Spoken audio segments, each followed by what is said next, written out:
Chapter 656. King T'Challa's sister was naturally Princess Su Rui of Wakanda. Let me take a look. Don't move. Su Rui looked like a young girl. Because Huan Shi was too tall, she could only let him sit on the chair in the lab. Huan Shi was unusually obedient and sat on the chair without moving. After carefully observing the yellow gemstone inlaid on his forehead through the fine equipment and instruments, Su Rui looked at Kyle, who was standing next to him, in amazement. You created him? Sort of. Kale shrugged. How did you do it? Is this the legendary creation of a god? Su Rui was shocked. It's like a chemical reaction. Put a few right things together, Kale answered calmly. Then how did you get the gemstone on his forehead in? His body should be vibranium, right? Su Rui's eyes turned gloomily as she asked humbly. They were experts in the study of vibranium. They wanted to understand everything that was related to this aspect. Kale extended 2 fingers and gestured. I used my fingers to press a hole and stuffed it in. Su Rui, T'Challa, seriously? Leaving a fingerprint on vibranium? Okay. T'Challa coughed and asked, Su Rui, can you help them remove the gemstone on their foreheads? It's very difficult. No, it's the most difficult thing I've ever done. Su Rui frowned deeply and stared at the gemstone on Huan Shi's forehead. That gemstone has completely fused with him. It's connected to thousands of neurons in his brain. If you want to remove the gemstone, you have to separate each neuron just right. After removing the gemstone, I don't know if he can survive. If you have even 10% confidence, then help me remove it. Huan Shi said in a low voice. This represented his determination. I'll try my best. Su Rui waved his hand and walked into the top research lab. Follow me inside. I want to do a full scan of your body. Okay. Huan Shi nodded and immediately followed. He was determined to separate the Mind Stone from his body. For freedom, the freedom of body and heart, even if it was only for a moment. Since this was Illusion's choice, Kale did not try to persuade him. The Mind Stone was one of the most advanced strategic resources in the universe. Keeping it with Illusion would kill him sooner or later. It was better to take a gamble now. Don't worry, Teacher Kale. Seeing the two enter the lab, Chara comforted Kale, my sister Su Rui, don't be fooled by her young age. She's a genius that only appears once every 100 years in our country. Not only is she proficient in all of Wakanda's advanced technology, many of the new black technologies were also invented by her. She's our country's #1 inventor. I already know, Kale smiled faintly. When he first met Su Rui, he had already observed the cards that Su Rui possessed. One of them was, Advanced Technology, Blue Rare Ability card of the Technology branch. With scientific and technological knowledge that surpassed the current era and a corresponding brain, one could normally create technologies that did not belong to the current era. Current status, unable to draw. That's amazing. Kale murmured softly. There were not many people who could gain his recognition, and even fewer who deserved a word of praise. Su Rui was one of them. She had a technology branch ability that even a genius like Tani did not have. Of course, this was also because Su Rui had Wakanda as her solid backing. She grew up absorbing vast scientific and technological knowledge that transcended the century. They will probably take a long time. Why don't we go to the hall and sit for a while? Chara raised his arm in invitation. Steve and Baki were also sitting in the hall. They were Kale's old acquaintances. Okay. Kale followed Chara. The two left the lab and returned to the spacious and bright hall of the palace. Just as they walked into the hall, Kale's expression changed. He looked through the window and looked at the bright sky outside. Kale, what's wrong? Steve and Baki in the hall saw his abnormality and could not help but ask. Kale was silent for a moment, then calmly said, Odin is dead. The father of the gods in Norse mythology, Thor's father? Steve and the others widened their eyes. In their knowledge, gods were existences that could not die, let alone the king of gods. Kyle nodded gently. He had also just sensed that a huge and obscure energy was dissipating and disappearing from Earth. The specific location should be Norway, Europe. In this case, only Odin, who was recuperating in seclusion on Earth, could be. Another great god had passed away. Kyle didn't know what to feel. Immediately after, he sensed a furious thunderous energy accumulating in Norway, waiting to explode. It was Thor. Since Thor was here, then Loki might be here. He had the ether particles and the tesseract in his hands. Kale was suddenly stunned. He clearly sensed that apart from Thor, another powerful evil and death aura had appeared in Norway, tearing apart Earth's space. That power was faintly above Odin's. It was definitely not Loki's. Oh no!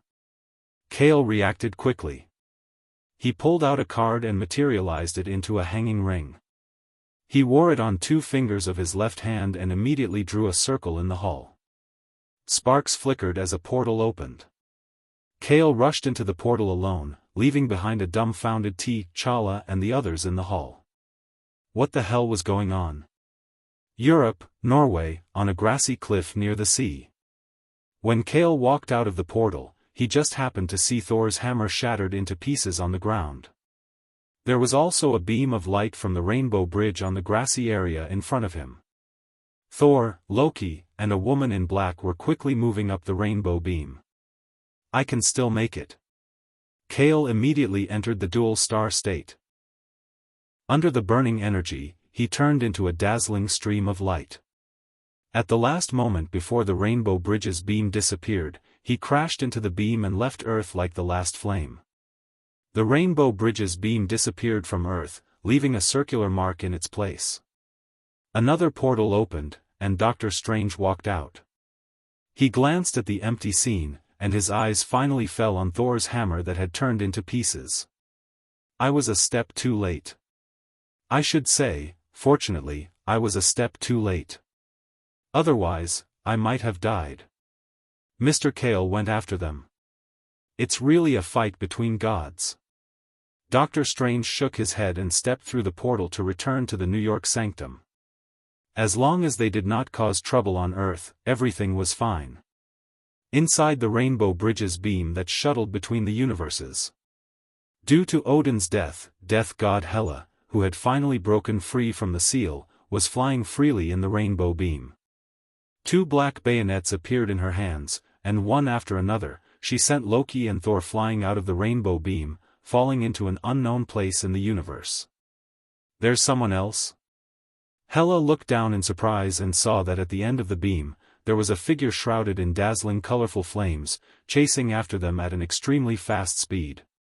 When she saw that tall and familiar figure, Hela exclaimed in disbelief as if she had been struck by lightning. It's you? How is this possible? Chapter 657. In the beam of light of the rainbow bridge that crossed the universe at an extremely fast speed, Hela looked at the figure that was moving upstream. Her cold heart was shaken like never before. How could it be him? Even though Hela could not understand it for a moment, that tall and familiar figure, as well as the burning and powerful dual star energy on his body, all showed that he was that person. You're back? Hela let go of the black blade in her hands and looked at him in a daze. She subconsciously reached out her hand downward. Goddess of Death. Kale, in his dual star form, glanced at Hela and ignored her. Instead, he chased after Thor, who was knocked out of the rainbow beam of light. He tore apart the boundary of the rainbow bridge with his hands and turned into a stream of light that fell into an unknown area. No! Hela let out a mournful cry before returning to Asgard with the Bifrost's beam of light. Asgard, Divine Dominion, Rainbow Bridge Portal.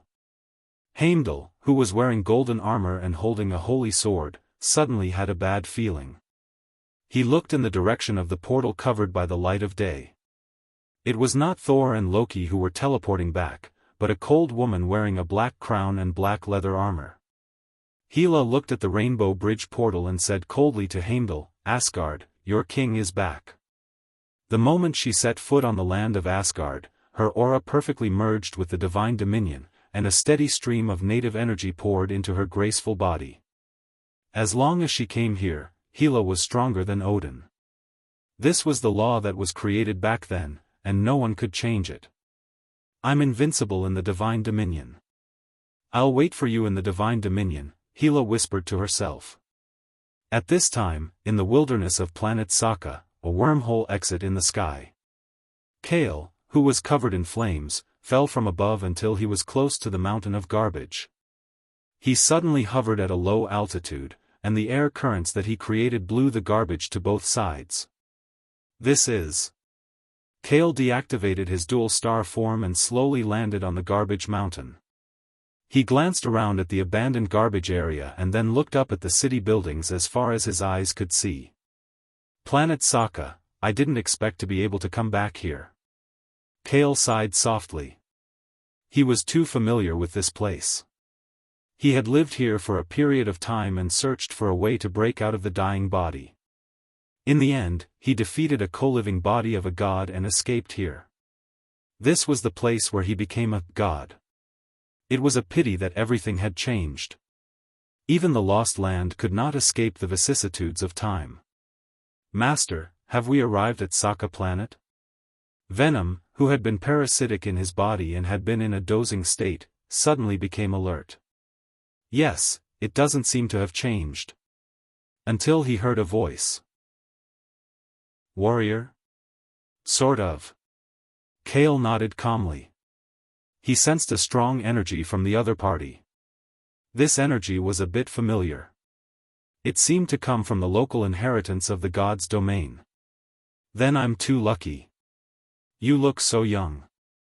If I sell you to Jizun, should be able to get a higher price than the one I sold yesterday." Valkyrie threw away the bottle and rubbed her palms hard.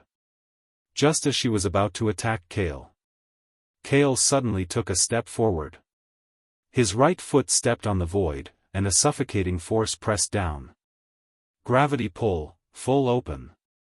Feeling her body suddenly become 10 times heavier, Valkyrie's face changed, but she still rushed toward Kale.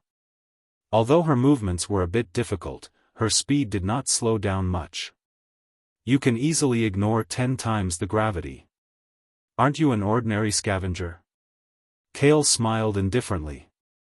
He stood in the same place. When Valkyrie rushed in front of him, the wind from the other party's fist blew on his face.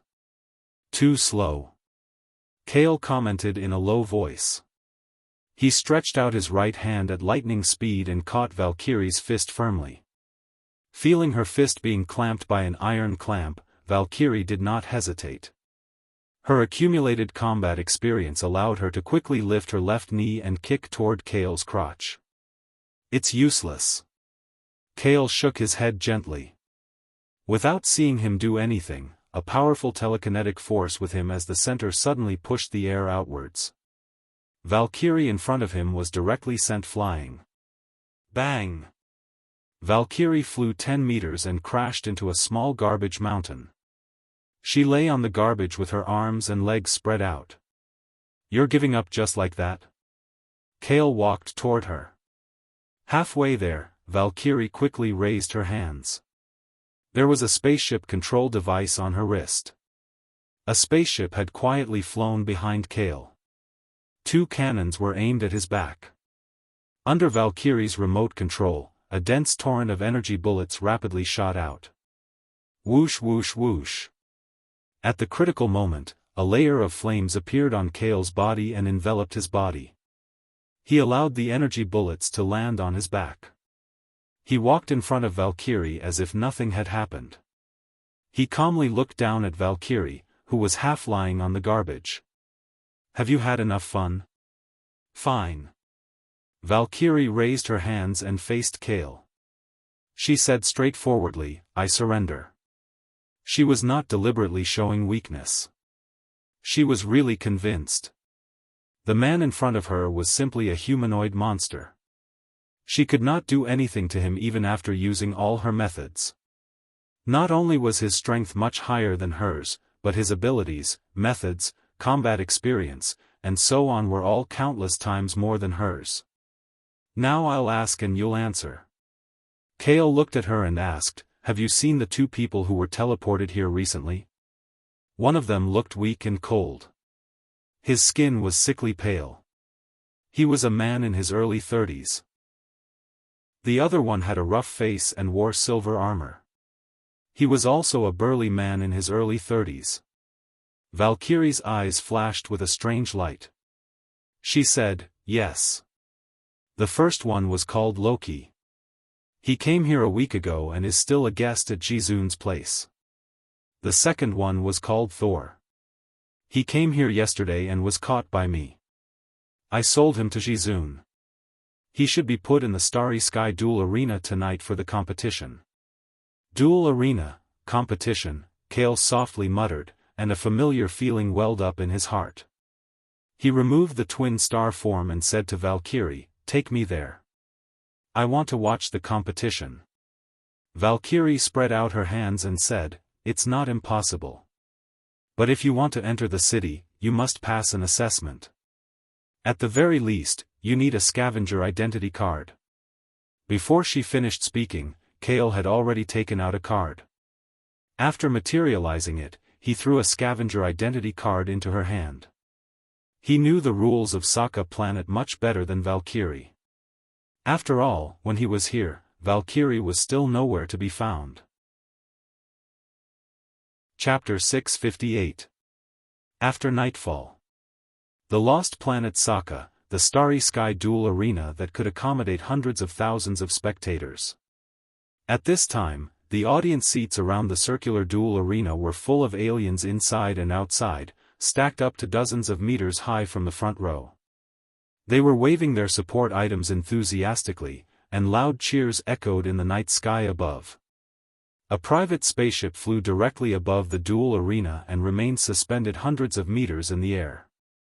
As the rear deck opened, Valkyrie walked out and said to the silver-haired youth behind her, "We're here, just in time. The match is about to begin." Kale walked out of the cabin. He stood on the edge of the deck and looked down at the familiar and lively scene below. Roughly calculating, it has been at least 10 years since he left here. 10 years, like a reincarnation, he fled in a sorry state back then, and now he returned here. Kale secretly sighed, and the clothes on his body changed. Under the surprised gaze of Valkyrie, the excited Venom changed his appearance into the original night battle suit. The old-style battle uniform clung to the tall and strong perfect body. "With your strength, you can provoke anyone on this planet, but you can't provoke Jizun. He is the master of this planet, the true god who rules here," Valkyrie kindly reminded, not wanting to be implicated. She took out a wine bottle from somewhere and sat casually on the edge of the deck, swinging her feet back and forth. "Jizun," Kale murmured softly. He stood on the edge of the spaceship deck and looked down expressionlessly. The Starry Sky Duel Arena was the same as before. It was still a circular duel arena, like a football field that had been enlarged 5 times. At the top of the arena, there was a protruding platform. Through the floor-to-ceiling window, Jizun, dressed in luxurious clothes, was sitting on the main seat, entertaining Loki, who was next to him as a guest. At this moment, Loki had no idea that Kale was looking at him from above, otherwise, he would have used the Tesseract to escape. After dozens of small aircrafts appeared, the aircrafts were evenly distributed at low altitude in the duel arena, and the light rays collectively emitted formed a projection, forming a 100-meter-tall three-dimensional projection of Jizun. "Good evening, everyone. I am your host tonight." After the Jizun projection gave an opening speech, under the cheers of the extraterrestrial audience, he quickly got to the main topic and said, "Let's cut the crap and start the competition. First, let us welcome the challenger. Although this is his first time here, he seems to have some skills. Everyone will be able to witness his strength. Ladies and gentlemen, please welcome Lei Run." The door at the side of the arena opened, and the short-haired Thor, with a red cloak over his shoulders, walked out with a shield and a mace in his hands. His face was even painted with red scars. The audience booed in unison. This scene made even Kale laugh. Was Thunderman serious? This reminded him of himself in the past. However, back then, Thor was a man who had transcended into a god. Now, Thor was a man who had transcended into a god. It could be said that the roles were reversed. Kale rubbed his chin and muttered to himself, losing Thor's hammer can be considered as getting rid of a long-term dependence. Only then can you change from the hammer god to the real Thor. Thor. Now, let's welcome that guy. He's here, he's really here. At this time, Jizun's tone was excited, and the audience was even more fanatical. They released green smoke into the sky to support the existence of the next stage. This creature, how should I say it, is different and unmatched. He is tonight's defender. Ladies and gentlemen, let's welcome, Hulk. In accordance with Jizun's high-spirited introduction, the ground continued to tremble, and the other side of the gate suddenly broke open, and a green humanoid monster rushed out. Its burly and huge body was dressed in armor, and it held a warhammer in each hand. It constantly roared in all directions, like an unparalleled fighting beast. You're really something, Hulk. Kale had an expression as if he had already guessed it. Wasn't the green humanoid monster on the defender's side Hulk, who had disappeared in the Ultron battle half a year ago? He had thought that he wouldn't be lost on this planet, but he didn't expect him to really be here. It's actually you, buddy. Seeing that it was Hulk, the originally uneasy Thor was overjoyed. He walked forward and greeted Hulk. I've missed you, Banner. My hammer is gone, and so is my long hair. The last time we met, it felt like yesterday. There's no Banner, only Hulk. Facing Thor's flattery, Hulk roared angrily, and then quickly swung his warhammer. Bang, the shield in Thor's hand shattered, and he flew back 10 meters. An ordinary person would have died from this blow. Fortunately, Thor had a god's body. He landed on the ground with his 4 limbs, plowing a ditch in the dual ground, and only then did the impact dissipate. The Cal country's superpower competition was missing the 2 of you, but now it's made up for. Kale was still observing, and he didn't intend to intervene so quickly. Banner, we're buddies. Thor originally wanted to persuade him, but he realized that Hulk had completely lost Banner's personality. Not only could he speak human language, but he also had independent thoughts. Helpless, Thor could only fight with Hulk.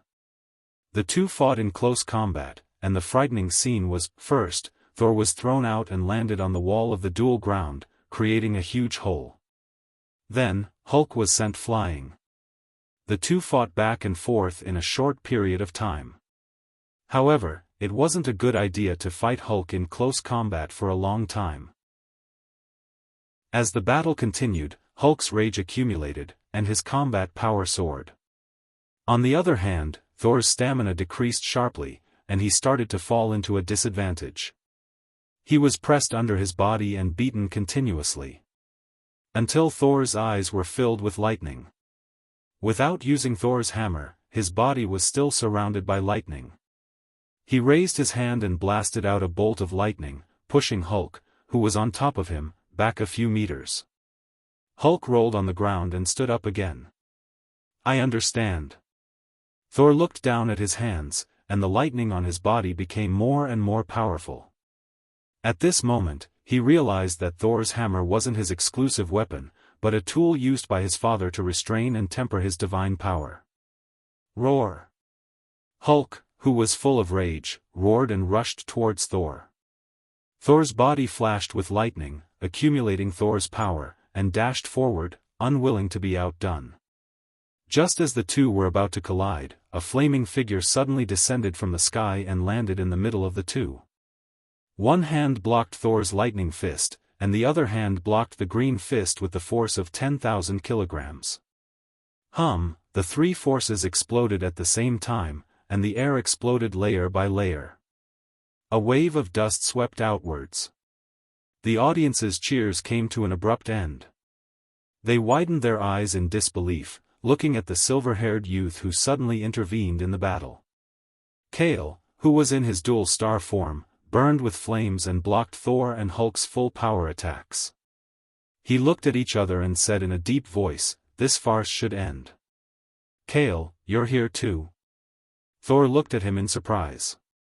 When Hulk saw Kale, he subconsciously shrank his neck, and his rage seemed to be extinguished in an instant. Chapter 659. Planet Sokka, Star Duel Arena. Not fun at all. Hulk grumbled in a low voice. This battle-type monster that had been invincible on planet Sokka and was incomparably violent had become completely docile after Kare's appearance. Kale's beating and barbecuing had been imprinted in his bones. "Kale, why are you here?" Thor withdrew his fist and hid the power of Thor that had been awakened in his body. He asked in surprise. "I was the last to catch up. I followed your Bifrost to teleport here." Kale shrugged and patted Thor's shoulder. He comforted him softly.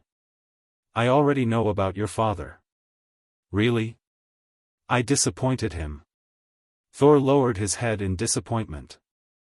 "Not at all. Right now, the power of the Thunder God in your body is proof." Kale shook his head. At this time, in his eyes, Thor's Protoss card had successfully evolved from rare purple to rare gold quality. This meant that Thor had awakened the potential of the Protoss and was fully qualified to become the King of Gods. Unfortunately, Kale could not draw the card from Thor's body. After all, only one rare gold quality card could be owned, and the double star energy in his body was also rare gold quality. What is going on?" The alien audience who were cheering at the climax widened their eyes in confusion as they looked at the silver-haired youth who had forcibly stopped the battle. Taking the full blow of the defender and the challenger at the same time and standing there unscathed, this kind of strength was far beyond their understanding.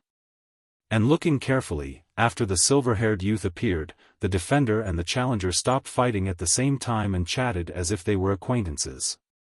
On the deck of the fighter suspended in the air, Valkyrie looked at the situation in the duel arena and shook her head in disbelief. "Who is he?" She did not see Kale's movements clearly just now. Kale had already left the deck and came to the bottom of the duel arena to stop the battle. Not only did he know the powerful green fatty, but he was also familiar with Prince Thor from God's domain. Even she could not guess Kale's identity. On the floating platform of the starry sky duel arena. The moment he saw Kale appear, the already pale Rocky immediately jumped up from the sofa. With his fastest speed, he took out the Tesseract, opened a cloud of spatial fog, and disappeared. He escaped instantly. If you say. Hulk only made Loki feel apprehensive, but Kale had already made him treat running away as an instinct. If they didn't run now, they would all be gone. The Ji-Zun who was sitting on the main seat had a dumbfounded look on his face. He narrowed his eyes and looked at the silver-haired youth in the arena. He had a feeling of déjà vu from the other party. Pointing at Hulk, Thor, and Kale, the hundreds of thousands of extraterrestrial spectators discussed animatedly. Suddenly, someone shouted in horror, "Wait, that man, silver hair, tall, young face, he looks like the person who destroyed the Star Duel Arena." That person? The audience suddenly fell silent. After 3 seconds of silence, the crowd erupted into a frenzy. As long as it was an older extraterrestrial spectator, they would never forget the pinnacle battle on the duel arena 10 years ago. The man who was the least favored at the beginning fought to the end and defeated the overlord who had ruled the duel arena for many years, the god of war. He also destroyed the arena of the Star Duel Arena into ruins. Finally, under the witness of the entire planet, he escaped from the pursuit of all the guards of Sokka planet and successfully escaped from the planet. It could be said that he was a legendary figure on this planet. He had once brought motivation to countless slaves and prisoners of war. However, 10 years had passed, and still no one could escape from the Star Duel arena. This meant that legends could only be witnessed and not imitated. It's the tyrant from back then. Wasn't it rumored that he died when he escaped from the planet? It's just a rumor. He was a legend back then. Tyrant. He really came back. The audience in the Star Duel arena was in an uproar. Countless spectators looked at Kale feverishly. The older ones had personally witnessed the battle back then. Seeing Kale made their blood boil. Even if the younger ones hadn't seen it, they had heard of this legendary story. On the suspended high platform. It seems that it is indeed the escaped slave from back then. A guard stepped forward, lowered his body, and reported to Jizun. Tyrant, you still dare to come back? Jizun's face became more and more ugly. He coldly ordered, he has put a stain on Sokka planet. Gather all the guards on the planet here and surround the Star Duel arena. This time, we must not let him escape. Yes. The guard accepted the order and hurriedly left. In the center of the duel arena. Listening to the slogans that were even more exciting than when they were shouting for Hulk just now, Thor looked at Kale in surprise. Tyrant?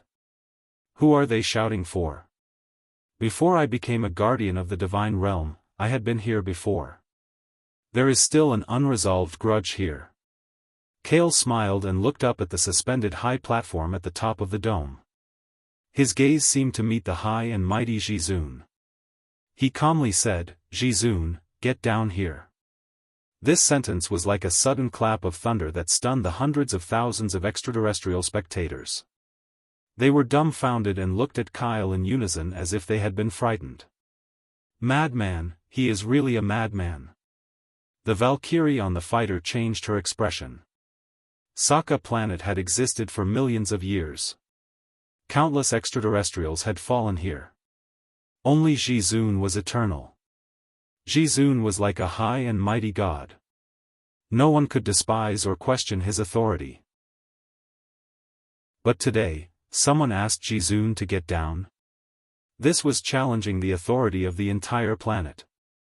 The huge Star Duel arena was dead silent. Even a pin drop could be heard. Only Kale still said in a commanding tone, didn't you hear? Get down here. Jizun. Pa.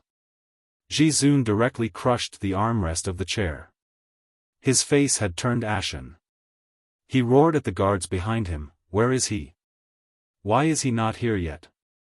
Kill that madman. He has arrived. The captain of the guards quickly responded and looked up at the sky in front of him. In the sky above the open-air Star Duel arena, countless star battleships of different sizes and models were like a swarm of bees. They densely occupied the entire night sky. The Valkyrie's fighter had long disappeared. When Jizun was angry, the planet shook.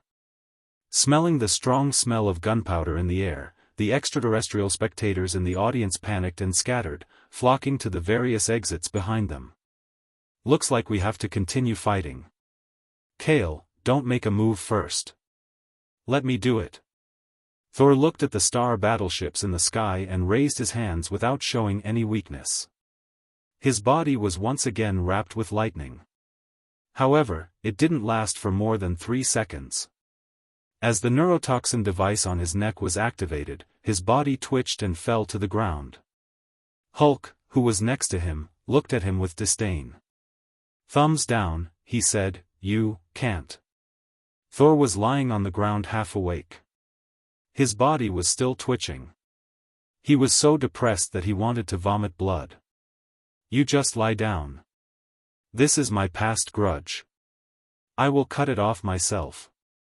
Kale said softly. His eyes were burning with flames. His body was burning with the strong and bright energy of the 2 stars. He stepped on the ground and turned into a stream of light, facing the endless star battleships alone. Chapter 660. Sokka Planet, above the starry sky duel arena. Kale, in his double star form, was like a burning moth, but also like a rising star. His silver bangs danced in the wind as he flew alone towards the battleships representing the Saka planet's civilization. "He's really crazy," directly piercing through the sky. Valkyrie, who landed outside the duel arena, looked up at the dazzling light, and was shocked speechless for a moment. Even if she had fought in the divine realm for many years, she had never seen such a character who could fight an entire civilization alone. If there really was such a person, it would probably be the young god King Odin who swept through the 9 realms. The aliens who were retreating in panic stopped and looked up.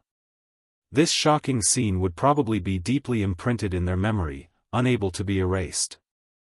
If the tyrant Kale died like this, it would prove the fact that Jizun's authority was inviolable, but what if Kale won? Then after this battle, he would be completely famous in the 9 realms of the starry sky. From then on, under the starry sky, there would be no one who didn't know His Majesty. Above the dark blue night sky, Kale flew higher and higher, away from the starry sky duel arena below, reaching an altitude of several thousand meters. Around and above him, hundreds and thousands of battleships were like buzzing wasps, turning into a torrent of steel, black like a thundercloud, covering half of the city area of Saka planet. At this time, more than a dozen battleships cooperated to release projection light beams, and in the space in front of Kale, the projection of Jizun was magnified 1,000 times. The head of Jizun's projection was the size of a battleship, and her eyes contained boundless anger. She coldly looked down at Kale, who was floating in front of her, and coldly said, "Tyrant, since you've come back, don't think about leaving. Jizun, have you ever been afraid? Have you ever bled?" Looking at the huge projection of Jizun in front of him, Kale faintly asked. He glanced at the battleships that occupied the sky and calmly said, "Wait until I destroy all of your combat power, break all of your means. I will make you kneel down and bow your noble head to me. Kill him, no matter the cost." The Paragon projection let out a ferocious roar.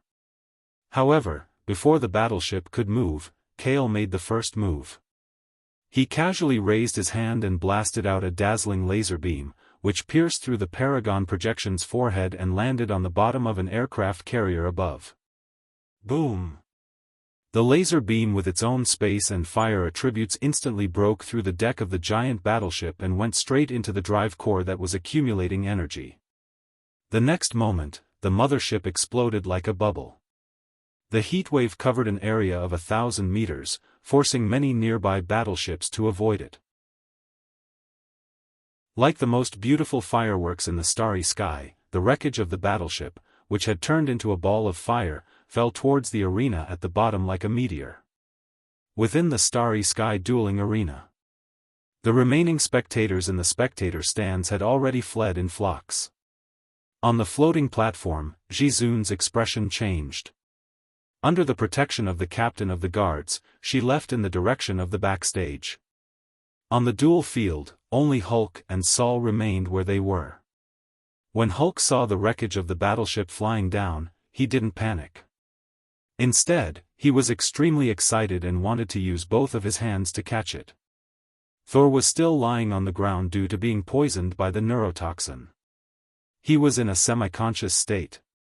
Seeing that the wreckage of the battleship was about to fall on the starry sky dueling arena, a small fighter jet that looked like an insect flew into the arena against the direction of the crowd and stopped at a low altitude. The rear cabin quickly opened and Valkyrie jumped from the deck to the ground. She helped the unconscious Thor up and shouted to Hulk, "Big green fatty, follow me." Hulk growled. After Valkyrie helped Thor into the inner cabin, he glanced at the wreckage of the battleship unwillingly and jumped onto the rear deck, causing the small fighter jet to almost collapse on the ground. "Stand firm." After placing Thor on the co-pilot seat, Valkyrie quickly controlled the fighter jet and accelerated the engine to the maximum. The fighter jet broke through the weak wall of the arena and rushed out at the last second. Boom! The wreckage of the battleship fell into the starry sky dueling arena and caused a huge explosion. The entire dueling arena collapsed at a speed visible to the naked eye and was buried in a sea of fire. And this was just the beginning. Thousands of meters above, the battle between one person and an entire civilization's battleship fleet had already begun. Countless laser beams poured down like rain and intertwined into a net.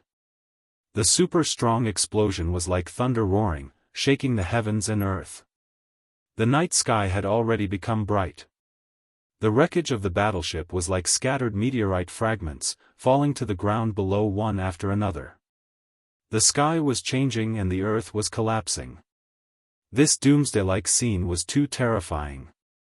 Even the aliens, who were used to seeing wormholes and tornadoes wreaking havoc, were scared out of their wits and found a place to hide. What kind of existence is that? Naively, it was pierced by him. Jizun will probably go crazy from anger. Valkyrie, who was sitting in the pilot's seat, suspended the fighter jet at a low altitude 1 kilometer away and watched the battle scene through the windshield. After the event, Jizun will definitely clean up the entire planet. Forget it, since we have already started, we might as well leave this place now. Valkyrie muttered to herself and reached out to hold the engine's joystick. In the end, before she could control it, a hand from the side also landed on the joystick and stopped her. "You're awake?" Valkyrie looked sideways. Thor, who was lying in the co-pilot's seat, had already opened his eyes again. "Valkyrie. You still saved me. Thank you." Thor smiled in relief. "I sold you out once. Take it as returning it to you." Valkyrie pouted and gestured to his hand. She urged, "Why aren't you letting go? We have to leave this place now. Otherwise, when Jizun blames us, none of us will be able to escape. Why run? There's no need for that." Thor smiled and looked at the intense battle ahead. Valkyrie said in a bad mood, "Do you really think that person can use his own strength to challenge the entire civilization's battleship fleet and Jizun's authority?" "It's not that I think." Thor shook his head and said with certainty, "It's that he can do it." "Who exactly is he? Even you trust him so much?" Valkyrie looked at him in shock. Thor clenched his fists and said in a deep voice, "His name is Kale. He's the guardian of the divine realm, the strongest person on earth. My father even mentioned him before he died, saying that he's a person who can create countless miracles and legends. As long as we follow him, we won't be wrong. His Majesty Odin actually evaluated someone like that." Valkyrie's mouth was wide open. What kind of person was Odin?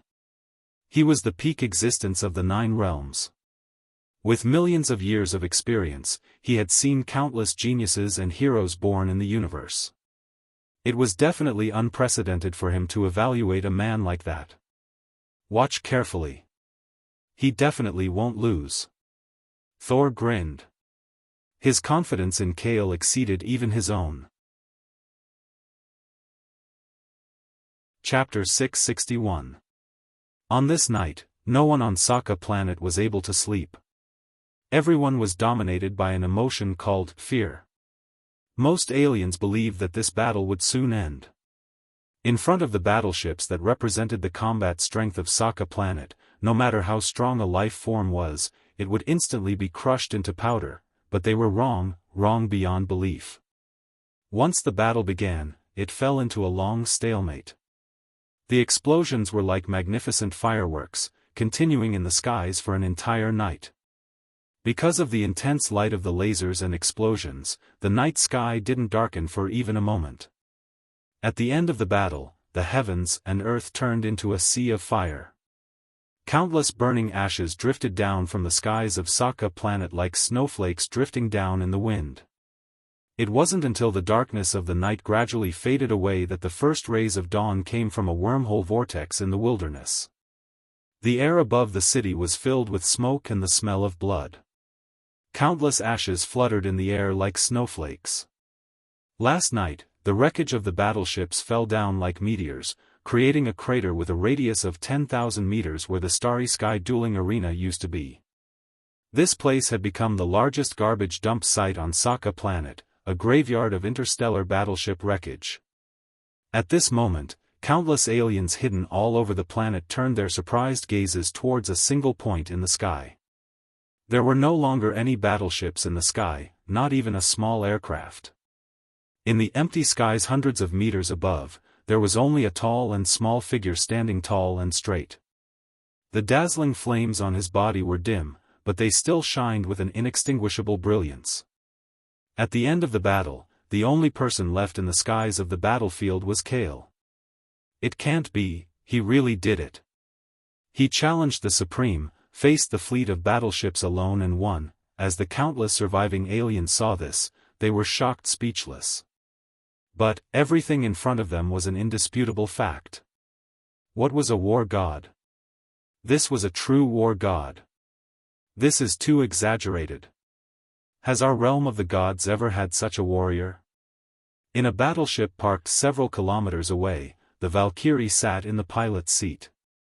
Through the windshield, she looked up at the tiny figure that couldn't be ignored. Thor grinned, not surprised at all. He sighed with emotion and said, "Even the current me can't do such a thing. Perhaps, only my father in his youth can do such a thing. Did I miss something?" At this moment, a confused voice came from the back of the cabin. Valkyrie and Thor turned around at the same time and saw a bare-chested middle-aged man with oversized baggy pants in his hands. He looked at the two people in the driver's seat with a blank expression. Who is he? The Valkyrie was stunned. She scanned the cabin but couldn't find Hulk's figure. Thor was pleasantly surprised. He immediately stood up from the passenger seat and greeted Banna with a laugh. It's a long story. But his name is Banna, and so is Hulk. We're really buddies. Thor, why are you here? Banna was dumbfounded.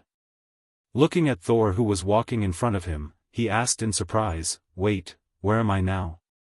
"I'll tell you about it later. Come and take a look. Kale has succeeded. He defeated a fleet of battleships of a civilization alone." Thor's right hand naturally rested on Banna's body and brought him to the windshield. He pointed at the small black dot in the distance. Banna nodded and commented, "Although I don't know the ins and outs, it's really amazing. But since it's Kale, it's not surprising that he can do this. After all, Kale couldn't be described with science and common sense." Valkyrie said in a deep voice, "Jizun can't end this. He will definitely fall from the altar today." Thor smiled. "Just in time, those alien slaves who are bound can be liberated." "Wait a minute." Banna interrupted their conversation and asked weakly, "Who is Jizun?" "Valkyrie, Thor, seriously?" He had been an invincible defender on Sokka planet for half a year, and he still didn't know who Jizun was? Above the gray sky, Kale, in his double star form, floated in the air. He glanced at the battleship graveyard below. Seeing that Jizun didn't have the slightest intention to appear, he flew towards Jizun's building in the city. He had already sensed Jizun's aura, so he directly broke in through the floor-to-ceiling window on the top floor. He thought that there would be many guards here, but who would have thought that the large main hall was empty, without half a guard's shadow. On the main seat of the high platform in the hall, Jizun sat alone on it, his hand holding his chin slightly. After seeing Kale who broke in, he didn't panic, nor did he get angry. He just showed a calm expression. "You're here. I destroyed all your battleships." Kale looked straight at him and said, "I know." Jizun nodded and said matter-of-factly, "That's why I dismissed the other guards. Since I can't stop you, then I don't need to." "You're not angry? Didn't you want to kill me last night?" Kale felt a little strange. The Jizun in front of him didn't give him the feeling that he wasn't pretending, but that he really felt that everything didn't matter. In other words, his previous attitude was all faked by Jizun. Now, it was his true face. What's there to be angry about? It's just a small game in life. If the battleship fleet is gone, it'll take some time to rebuild it. If the planet's civilization is destroyed by you, it'll take more time to transform it. Jizun seemed very free and easy. He asked back, "Do you know how long I've lived?" Kale narrowed his eyes slightly. Jizun said calmly, "Since the Big Bang, I was born very early and drank with the first deity race. Now, I've lived for at least tens of billions of years. During this period, I don't know how many civilizations have risen and how many civilizations have perished." He paused. "Millions of years ago, when I came to Saka Star, this planet was still just a junkyard. Now that you've destroyed a part of it, what's there to be regretful about?" Kale instantly understood Jizun's words. Then, he suddenly felt that Jizun was a little sad. He had lived for who knows how many years. His relatives and friends were all dead. He was the only one who often stared at the starry sky in a daze. Everything he did was for fun. What a boring and despairing thing. Jizun smiled. "On the contrary, I have to thank you properly. In these millions of years on Saka Star, you're the only one who let me taste real fun." "Then you're not afraid that I'll kill you?" Kale asked curiously. "Do you know? Those who can live for so long are either old monsters or people who can't die. If you can kill me, then you can try." Jizun didn't care at all. He raised his hand and gestured to the chair next to him. "Sit." Kale was also a bold person. He didn't refuse. He walked over and sat on the chair less than 3 meters away from Jizun. The next moment, after Kale saw the ability cards wrapped around Jizun's body, he completely understood the meaning of the other party's words. It could be seen that there were countless cards, white, green, blue, purple and gold, layer upon layer, covering Jizun from head to toe. He had never seen a person with so many cards on him. Even Odin didn't have it. Just the white cards alone were over 1 million. There were also tens of thousands of green cards. What kind of exaggerated level of knowledge storage concept was this? And among them, there were as many as 5 gold cards of the highest level. They were, Extraordinary Life, Principal Immunity, Death Recombination, Energy Control, and Enhanced Resurrection. Most of the ability cards were rare prefixes and couldn't be drawn. However, Death Recombination was a gold-level card and could be drawn. Almost subconsciously, Kale chose to read the draw card. "Like my unlimited draw card in Marvel, please collect. My unlimited draw card in Marvel is the fastest to update." Chapter 662. Saka Planet, Supreme Building, Top Floor Hall. If the aliens outside saw the scene in the hall, they would be so shocked that they couldn't believe their eyes. The two parties who were at each other's throats the day before, the Tyrant Kale and Supreme Heavenly Master, were now sitting together and chatting naturally and harmoniously. "What happened to killing you? What happened to making you kneel?" Of course, the situation between the two was caused by a combination of many factors. Jizun was just looking for fun. The life and death of the civilization's battleships and the future of Saka Planet were just a part of his life. He wasn't angry at all. Now that Saka Planet's combat power couldn't stop Kale, it wasn't a big deal to shake hands and make peace.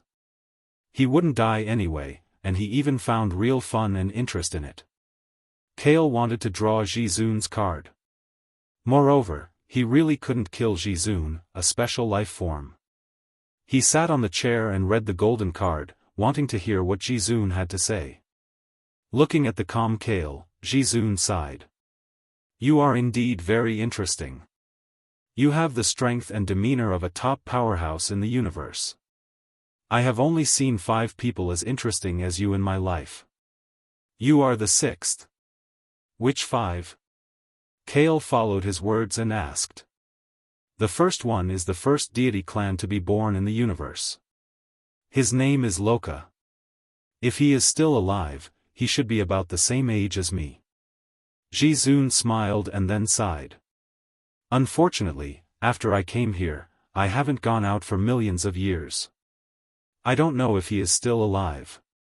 Then why don't you go out? Kale looked at him curiously. If what Jizun said was true, he was very boring. He built the Sokka planet civilization and held the Starry Sky Duel Arena for fun. Then why didn't he go around the universe looking for fun? Why did he have to stay in a lost land for millions of years? Wasn't this contradictory?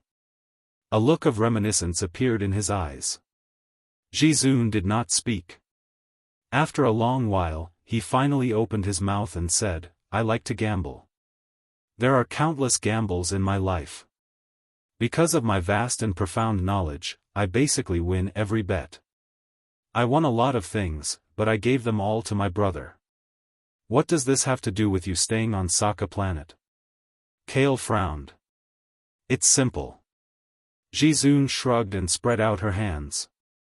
Millions of years ago, I lost the bet. Because of the gambling agreement, I couldn't leave Sokka Star.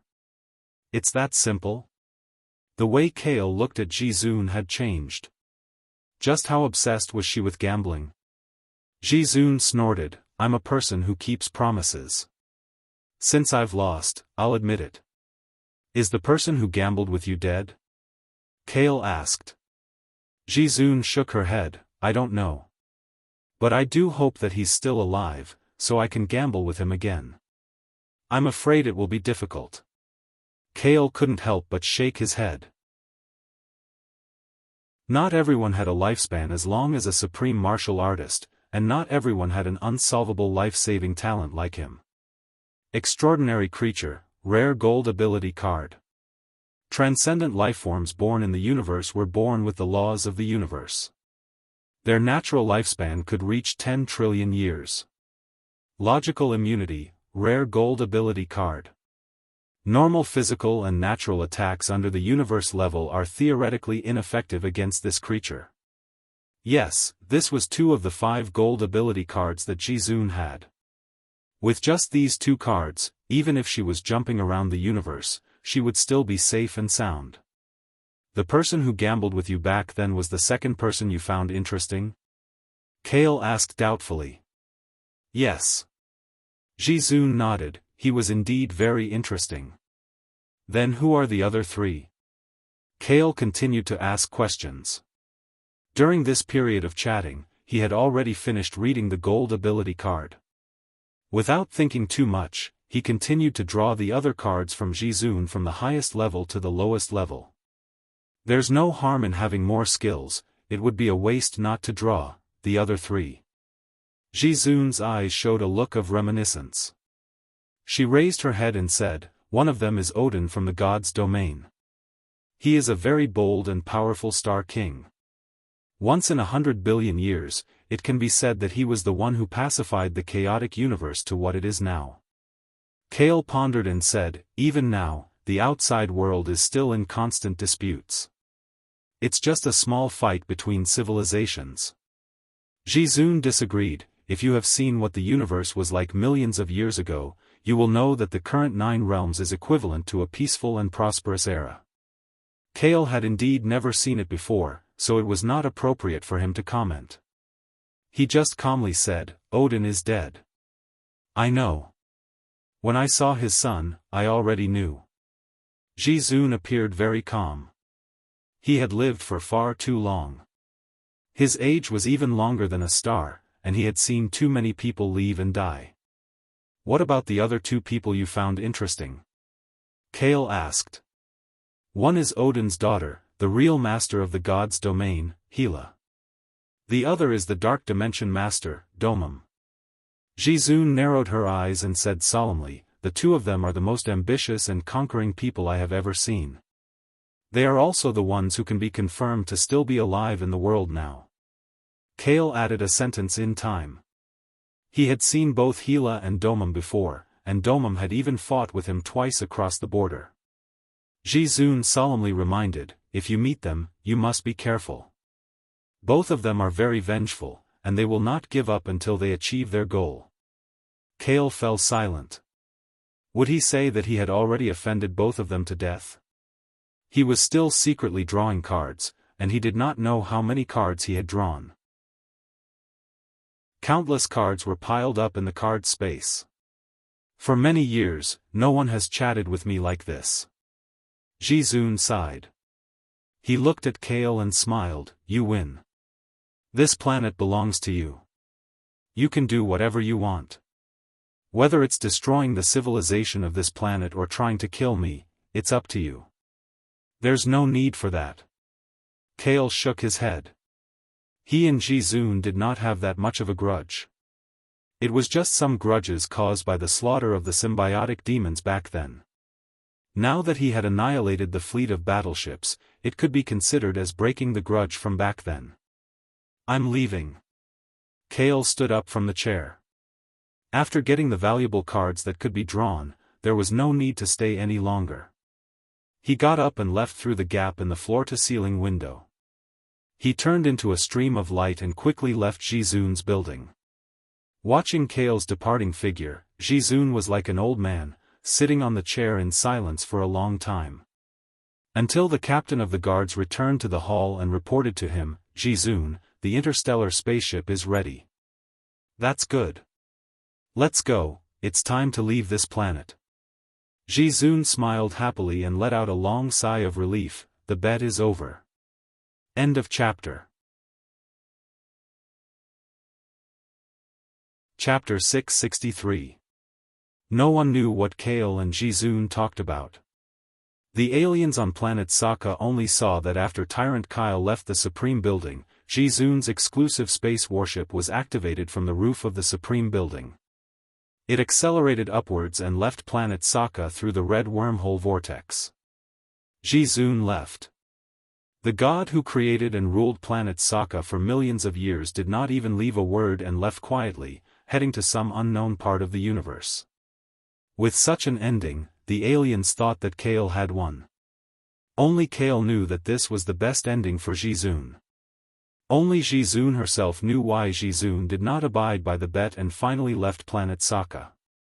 After the planet lost its ruler, the slaves who had been imprisoned were finally released, and for a moment, there were sounds of celebration everywhere in the city.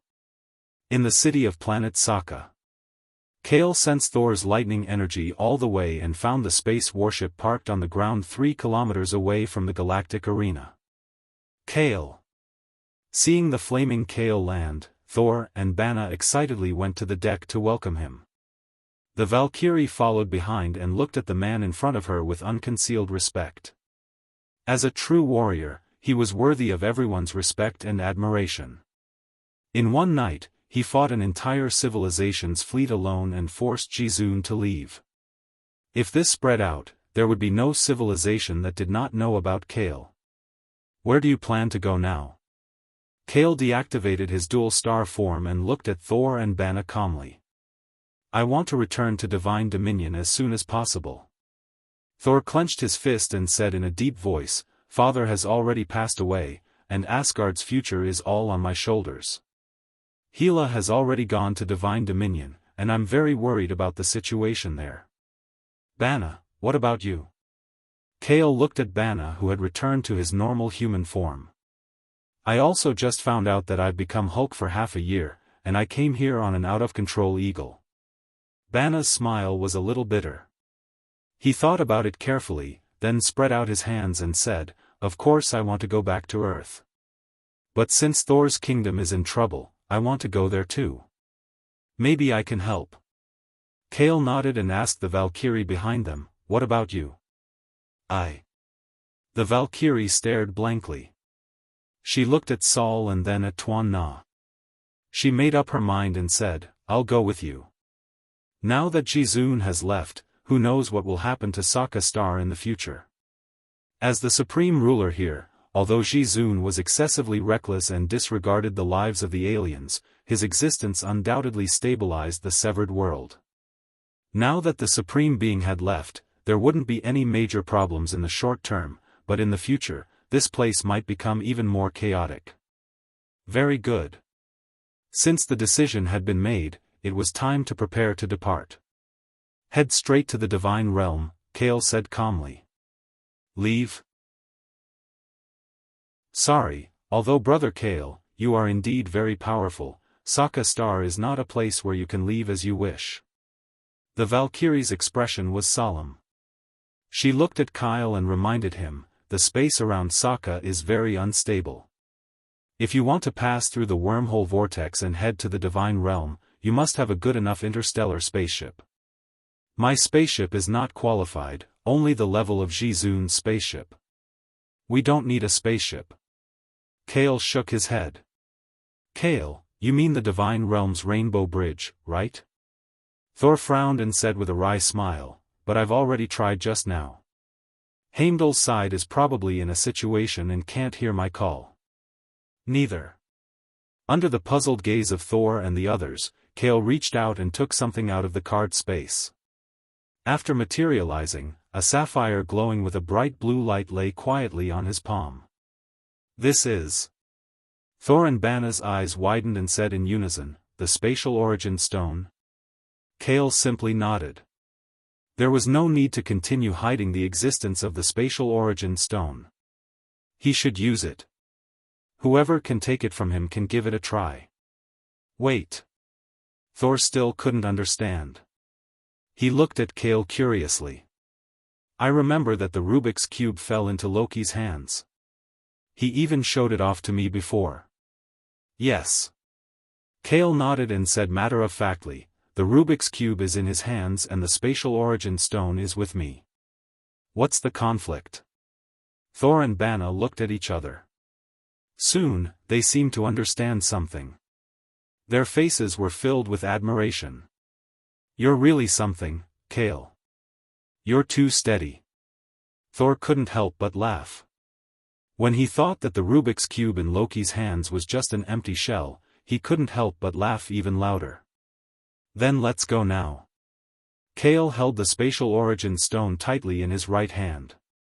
Under the guidance of the energy of the two stars, the overflowing blue light was about to form a spatial fog leading to the Divine Realm. Wait, Thor. We're out. At this moment, a few other shouts came from not far away. Kale and Thor looked over. They saw a tall stone man and an insect man. The two aliens ran up to them, panting. Mick? Corngel? Thor looked at the two aliens in surprise. He patted the stone man's shoulder and explained to Kale and the others, they're friends I met in the arena prison. The stone man and the insect man looked at Kale in awe and said sincerely to Thor, Thor, I know you're leaving here. I hope you can take us with you. Thor hesitated and refused. The place we're going to next may be unimaginably dangerous. The goddess of death, Hel, had crushed Thor's hammer with one hand. And when she returned to the Divine Realm, she would have infinite power. But we don't want to stay here. We want to leave with you. The stone man and the insect man looked at each other and said dejectedly. This. Thor looked at Kale, wanting to hear his opinion. Kale thought for a while and suggested, after dealing with the Divine Realm, let Thor come back to pick you up. With the Origin Stone and Rainbow Bridge, it's very easy to pick you up. Okay. The stone man, the insect man, and Thor finally reached a consensus. After dealing with the Divine Realm, Thor would come back to pick them up. Everyone present, including Kale, did not notice that they had unintentionally set a flag. Then, let's go. Kale used the Origin Stone and opened the spatial fog to the Divine Realm, directly enveloping himself, Thor, Banna, and the Valkyrie. Thor, we'll wait for you here. The stone man and the insect man waved goodbye. They watched as the four of them escaped into the spatial fog and disappeared from planet Soccer without a trace. Chapter 664. When Kale brought Thor and the others to Asgard, which was invaded by the goddess of death, Hel. At the same time, on Earth. The watchtower that was suspended in the air near Earth was like a border tower, standing coldly in outer space. The cold and empty throne at the top of the tower was facing the dark and silent vast universe. At the edge of the universe that led to an unknown place, several lights suddenly lit up, at this time. The signal released by the watchtower seemed to have detected something, and the central monitoring room flashed a red alarm. The emergency alert was directly transmitted to the Cal country through the watchtower. The surface of the Cal country automatically built a defense and lowered its suspended altitude, entering the highest state of alert. One by one, K2 had a bad premonition and walked out of their homes. Alpha Centauri passed away, and Kale went out. No one could predict what would happen in advance. What the hell is going on? In the palace of the Cal country, the dining table shook slightly due to the sinking of the suspended country. Lucy, Yutong, Sakuragi, Wanda, and the others who were eating together suddenly looked at each other in surprise. Roar! This was the neighing of the black flame horse that was guarding outside the palace. Everyone looked at the window and saw that Hellfire had already lifted his axe and was riding the black flame horse, flying rapidly towards the Cal country. His empty eye sockets were burning with flames as he looked towards the sky. Even the gatekeeper of the Cal country was alarmed. This meant that something big was about to happen. Silver light appeared in her eyes, and Yutong immediately stood up from her chair. She looked up at the ceiling and asked hurriedly, "Lord God, what happened?" A virtual screen automatically popped up in the air in the dining room, and a series of codes flashed on it. The cold voice of the Lord God system quickly sounded, "A large number of interstellar battleships have been detected. They are approaching Earth at an extremely fast speed. They are preparing to break through the atmosphere and land on the surface." What? The expressions of the women on the table changed. The large-scale alien invasion that Kale had been talking about had finally arrived? Where is the target? Lucy got up from her chair and asked calmly. The main god system quickly ran calculations through the watchtower and quickly came up with an answer. A small number of spaceships are heading for New York. A large number of spaceships are heading for Wakanda in Africa. With your database, can you analyze what kind of power the enemy is? Lucy continued to ask. The main god system was silent for 1 to 2 seconds before continuing. According to the information left behind by Master, it can be determined that the invading interstellar spaceship belongs to Thanos. Thanos? Wanda slammed the table and stood up, her chest heaving up and down. She remembered that Kale had once said that Lorna had been abducted by Thanos's forces. She hadn't even gone to look for him, but unexpectedly, he had delivered himself to her doorstep. New York Sanctum. Doctor Strange was sitting cross-legged on a carpet in the main hall. His eyes were closed, and his hands were holding a glowing green gem pendant. Recently, he had been cultivating time magic. He suddenly opened his eyes and stopped cultivating. He stood up from the ground and raised his hand to summon the magic cloak beside him. There are foreign enemies coming. Not just 1 or 2, but a lot of them this time, ridiculously many. New York, the newly built headquarters of the Avengers. Tawny was strolling around the lobby on the first floor with Peter. The weakest, Happy, was following behind them as a bodyguard. Tawny asked casually, "Have you finished your driver's license test?" "I'm still doing it." "I'm almost done, Mr. Stark." "Thank you for lending me your car," Peter quickly replied. "That's good." Tawny shrugged and continued to lead him forward. Mr. Stark." Peter looked at him curiously and asked, "You called me over just to tell me this?" "Of course, not. Do I look like someone who has so much free time?" Tawny kept them in suspense. He brought Peter to the end of the lobby and stopped in front of a locker that was integrated into the wall. He pressed a button and the wall opened, revealing a spider suit with a metallic luster. It was an upgraded version of the spider suit. Compared to the previous one, which was more like a uniform, this suit exuded the aura of nouveau riche. "Wow, cool." Peter's mouth opened wide enough to stuff an apple. He exclaimed exaggeratedly, "Is this for me? What do you think?" Tawny glanced at him through his glasses. "Put on this suit and come with me to the press conference later. You'll be a new member of the Avengers." "Me? A new member of the Avengers?" Peter was a little confused and pointed to his nose. What else? Tani wanted to say something else, but at this moment, there was a glimmer inside his glasses. An emergency call from the Avengers came. After glancing at the content of the call, Tani's expression changed drastically. He hurriedly said, "Quick, put on the suit and come with me." Huh? Peter's eyes widened. He wasn't ready yet. After becoming a member of the Avengers, how should he deal with the media? Waiting online, it's quite urgent. There's no time for you to think about it. The downtown area of New York is now under attack by alien enemies. Tani hurried to the floor-to-ceiling window in the main hall on the first floor. He looked up into the distance and saw a giant donut-shaped spaceship descending into the city.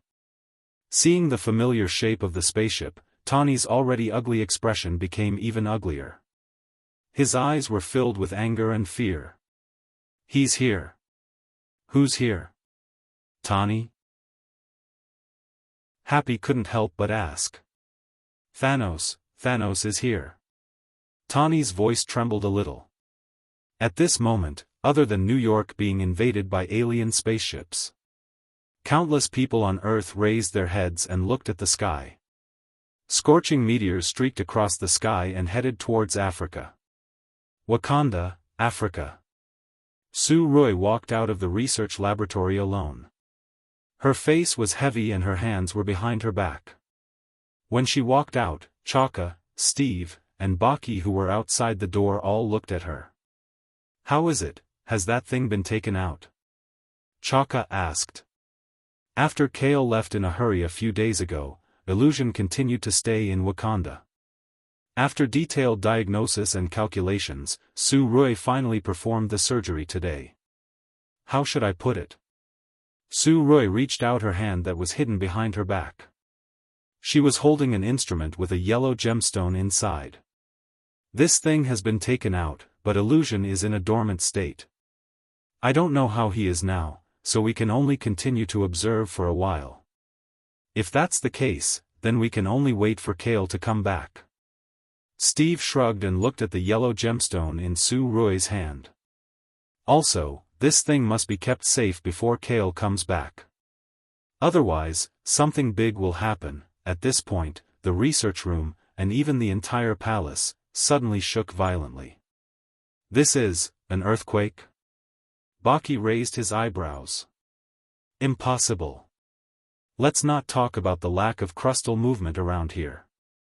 Even a magnitude 8 earthquake wouldn't be able to shake Wakanda at all. Unless... Chaka's face was unprecedentedly solemn as he looked at Su Rui. Su Rui took a deep breath and continued his unfinished sentence. Unless an enemy invaded and directly attacked Wakanda's outer protective shield. Chapter 665. United States, downtown New York City. A huge donut-shaped interstellar spaceship descended from the sky, its bottom slightly close to the bustling streets. Its interior was spinning rapidly, creating a strong wind that blew the cars, billboards, and even parts of the buildings on the street into a mess. Countless garbage flew into the sky. It was a scene of doomsday. The pedestrians on the street fled in panic. It was like clearing the area. The interstellar spaceship cast a blue beam forward, and on the cleared road ahead, a thin white-haired old man, an alien monster with a giant axe, and a blue-skinned woman in a cloak appeared. The three of them exuded an evil and powerful aura. They looked at the fleeing pedestrians as if they were looking at inferior creatures. "Who is the person in charge here? Can you come out and talk?" The white-haired old man spoke softly, but his voice spread far and wide on the street. The alien monster opened its ferocious mouth and spoke with a faint growl. "Who cares? Just destroy the city and everything that needs to be found will come out. Black Dwarf, you are still the same, so barbaric." The blue-skinned woman covered her mouth with her slender right hand and laughed until her slender body shook. "We are all civilized people, we talk as much as we can, but it is best to negotiate." Above a tall building next to the attacked street, A golden-red figure spewed flames from afar and slowed down as it approached. Only then could it be seen that it was two people. One was Iron Man wearing a new Iron Man suit, and the other was Spider-Man in his right hand, who was wearing the same Spider-Man suit. The two of them, one big and one small, really looked like father and son at this time. Iron Man let go of Spider-Man in his hand, and Spider-Man was the first to land on the edge of the tall building. The spider mask automatically shrank, revealing Peter's young face. With a bang, Iron Man turned off the engine of his hands and feet and landed on the floor of the rooftop next to Spider-Man. The two stood on the rooftop of the tall building and looked down, observing the interstellar spaceship that was more than 5 times bigger than the Ferris wheel on the street next to them, as well as the 3 aliens that landed in front of the spaceship. It's him. Even they are here. The moment he saw the 3 aliens, Iron Man's mask faded like a tide, revealing Tony's serious face. Mr. Stark? Do you know those aliens? Spider-Man half lay on the ground and looked back at him curiously. Of course. The last time we went to the Milky Way Alliance with Godfather, we met them in the end. Iron Man stared at the white-haired old man who looked the oldest and harmless among the 3 aliens. He said in a deep voice, "Be careful." The oldest alien was very powerful. He could control any object with his mind. We were defeated by him last time, and Lorna was taken away by them. Before Iron Man could finish speaking, a vigorous figure in bright red with a red mist fell behind the two of them. It was Scarlet Witch Walter, who had come down from the kingdom of Karl. She had obviously heard something. She clenched her fists tightly and asked Iron Man, "What did you just say? They were the ones who took Lorna away?" "Yes." Iron Man nodded. "Since she was here, there was no need to hide it from her. Those damn guys." Wanda looked coldly at the aliens below. As she waved her hands, a red energy appeared in the form of a fog. "Don't act rashly." Iron Man stopped her from exploding and said in a deep voice, "I want revenge too, but each of them is extraordinarily powerful. It's best to wait for Godfather to arrive. He can't come here," Wanda said with certainty. Facing the surprised Iron Man and Spider-Man, she explained, "A few days ago, Kale took Illusion to Wakanda. He hasn't returned yet, and the alien forces in Wakanda are 10 times more powerful than in New York. Yutong has led some forces in the Cal country to reinforce them." "What? Wakanda was attacked too?" Iron Man frowned. If that was the case, the crisis they faced this time was probably devastating. But no matter how devastating it was, as long as Godfather was there, before he could think further, a circle of sparks appeared on the rooftop next to the 3 of them. Doctor Strange, wearing a dark red magic cape, walked out of it. He had been hiding in the mirror dimension. Now that he saw Iron Man and the others, he finally appeared as if he had found his team. Doctor Strange's appearance immediately attracted the attention of Iron Man and the others. He took the lead and said, "Don't count on Mr. Kale. He's not on Earth now." "What did you say?" Iron Man and the other 2 were shocked when they heard this. Doctor Strange explained, 3 days ago. Thor and his brother Loki came to Earth to find Odin, who was living in seclusion. In order to prevent them from causing any more trouble, I sent them to Norway. Then Odin died, and an extremely powerful woman appeared on Earth from another world. After some disputes, even Thor's weapon was crushed by that woman. In the end, they left Earth together through the Bifrost. Could it be? Wanda guessed what would happen next, and it would be extremely unfavorable for them.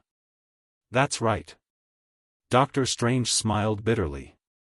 Mr. Kale followed behind them and left Earth. Iron Man's face suddenly turned pale. As a genius and smart person, he thought of a very terrifying possibility. He said in a daze, "It's over. Godfather miscalculated something." "Mr. Stark, what are you talking about?" Everyone on the scene, including Spider-Man, had a bad feeling. "Godfather has been telling me this all along. Thanos' plan is to collect 6 infinite primordial stones and eliminate half of the creatures in the universe. Iron Man took a deep breath and forced himself to calm down. So Godfather has been snatching the initiative. We always have more infinite primordial stones on our side than Thanos. If Thanos fights Godfather head-on, our chances of winning will be higher. This is why Thanos has been biding his time. But now, Kale is not on Earth. Wanda understood, and there was a bit of panic in her eyes. Kale had been on Earth all these years, but he had only left for 3 days when Thanos' forces invaded. It couldn't be such a coincidence. There is a mole on Earth. Iron Man gritted his teeth and said quickly, but that's not important. What's important is that Thanos' move is definitely to snatch the infinite primordial stones that are not on Godfather at the moment. In one fell swoop, he will surpass Godfather in the number of infinite primordial stones and take the initiative in this battle.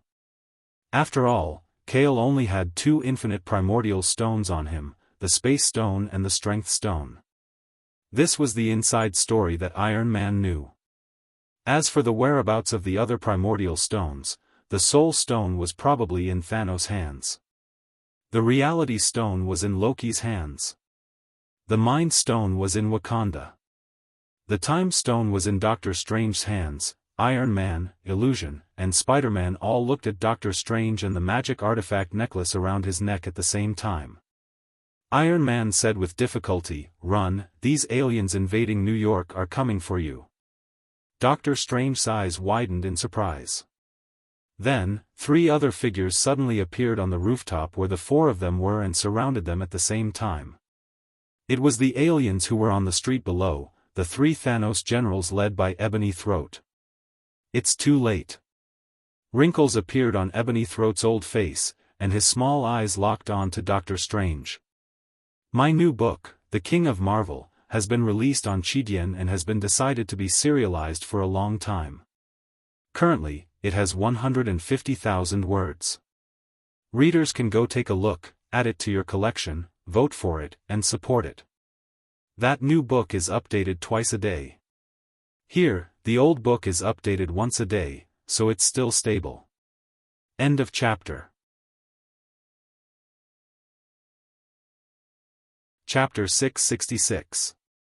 Iron Man, Spider-Man, and Scarlet Witch, the 3 of them almost subconsciously protected Doctor Strange behind them and faced the 3 aliens who surrounded them.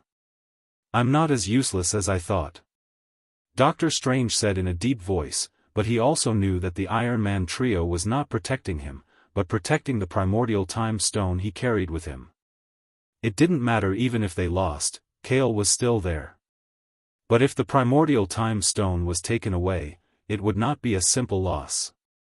Don't underestimate them, they are very strong. Don't worry about us later, take the things into the mirror dimension and hide. The new Mark battle suit was already equipped with the PIM function, and Iron Man's exposed head was wrapped in armor. A bright white light appeared in his metal eye sockets as he stared at the white-haired old man among the 3.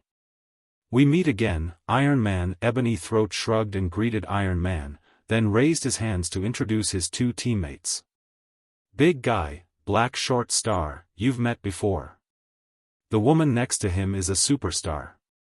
Earth does not welcome you, you'd better leave now," Iron Man responded coldly, but he also looked at the female alien with great vigilance. Since the last battle in the Milky Way Alliance, they knew each other well. He knew that Ebony Throat's ability was to manipulate objects. Although Black Short Star did not have any abilities, his physique was as strong as Hulk's. A female alien who could travel with them must have the same level of strength. "Of course we can leave, as long as you give us the pendant that the mage is wearing." Ebony Throat smiled slightly, raised his dry claw-like hand, and pointed to Doctor Strange behind Iron Man. This time, without waiting for Iron Man to answer, Doctor Strange spoke first. "Don't even think about it. You entered Earth without permission. As the Guardian of Earth, I will give you a severe punishment." At the same time, Doctor Strange gestured in the air with his hands, and golden lines formed a mage shield in front of him. "We said we'll block them, you take the things and escape. Iron Man glanced at Doctor Strange behind him with slight annoyance. That won't do. Doctor Strange shook his head, his eyes firm. I want to fight. Protect New York, protect Earth. It seems that the negotiation has failed.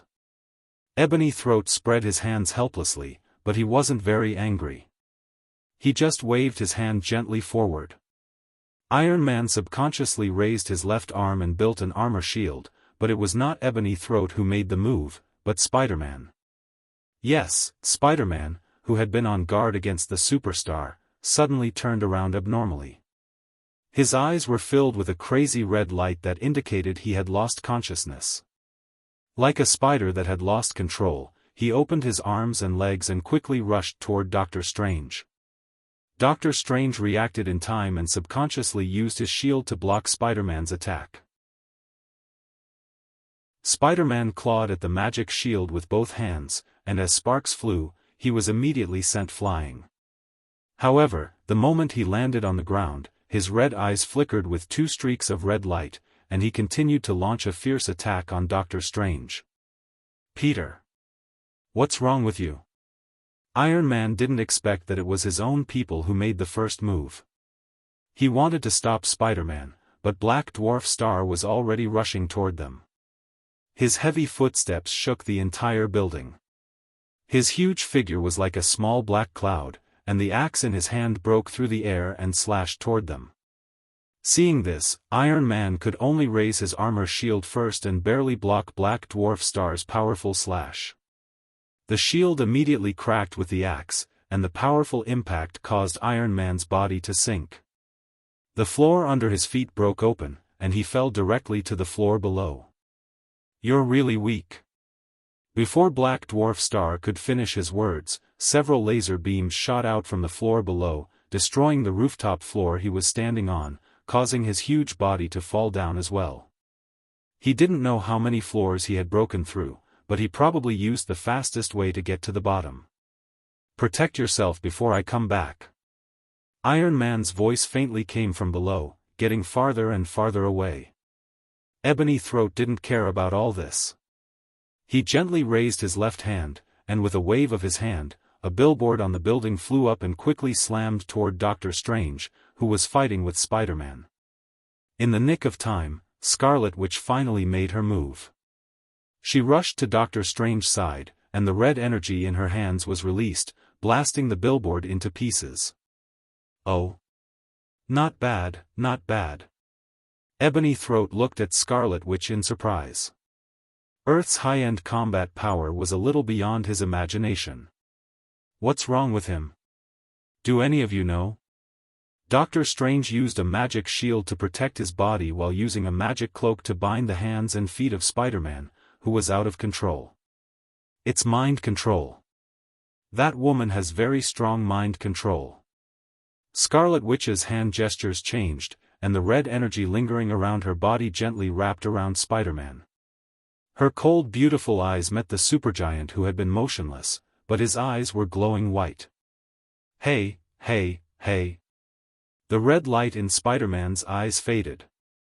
He looked blankly at the magic shield blocking him and the magic cloak that bound his hands and feet. He screamed, "What are you doing? I should be the one asking this question." Doctor Strange saw that Spider-Man had returned to normal and couldn't help but let out a sigh of relief, releasing the magic cloak. Not bad, you actually broke my mind control. The supergiant's eyes were still glowing white, and there was no color in his pupils at all. Be careful, don't look at her. Scarlet Witch said in a deep voice, she can remotely invade your spiritual world and control your mind. I was hit just now. Spider-Man was shocked and squatted on the ground, holding his head with both hands. But I don't seem to be of any use to you. The supergiant stared at Scarlet Witch, and Scarlet Witch didn't show any weakness. The two looked at each other from 10 meters away. Their bodies didn't move, but their minds had fought against each other hundreds of times. The supergiant has met his match. Ebony Throat frowned slightly, raised his hand, and pushed forward. The collapsed wall floated up, turning into dozens of stone spikes, and shot toward Scarlet Witch at high speed. "Your opponent is me." This time, it was Doctor Strange who stepped forward to protect Scarlet Witch. He drew a circle with his right hand, opened a portal, and sent away the stone spikes. "You're not qualified."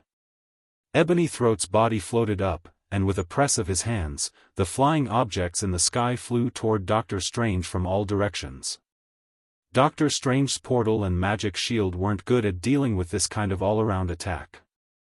In the process of hurriedly blocking, his head was hit by a brick in front of him, and his body was thrown back off the roof. "Doctor!" Spider-Man exclaimed and quickly leaped out. In the air, he spat out spider silk to entangle the dizzy Doctor Strange's body. "Take him away, I'll stop the two of them." Seeing that Ebony Throat was about to chase, Scarlet Witch shouted at Spider-Man, raised her white hands, and the red energy in her body surged. While confronting the supergiant, she intercepted Ebony Throat. She wanted to fight against two generals Thanos by herself. My Marvel Infinite Draw Cards. My Marvel Infinite Draw Cards full text reading address, /100984 My Marvel Infinite Draw Cards full text download address, My Marvel Infinite Draw Cards mobile reading address, /100984 For the convenience of next time, you can click on the favorite button below to record this, Chapter 668, The Battle of New York Battlefield. Reading record, you can see it the next time you open the bookshelf. If you like My Marvel Infinite Draw Cards, please recommend this book to your friends, QQ, blog, WeChat, etc. Thank you for your support.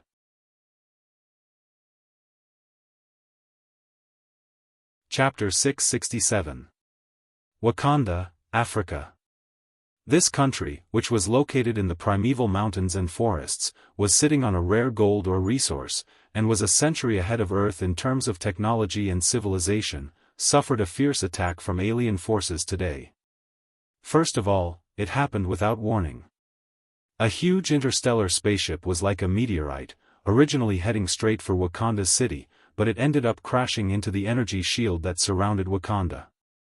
The spaceship didn't break through the energy shield. Instead, like an egg hitting a rock, it exploded into a cloud of metal fragments and flames, and a large group of aliens inside let out cries and screams before they died. The huge impact couldn't pass through the energy shield, and rippled into the ground, causing the entire country of Wakanda to tremble slightly. Even so, Wakanda's energy shield was still unbreakable. This was the symbol of Wakanda's hundreds of years of technological heritage. This spectacular scene meant that Wakanda's technological level was at least on par with the alien civilization, if not surpassing it. Boom! Boom! Boom! However, there were even more spaceships that were shaped like giant stone tablets. This time, they had learned their lesson and did not fly towards the energy shield.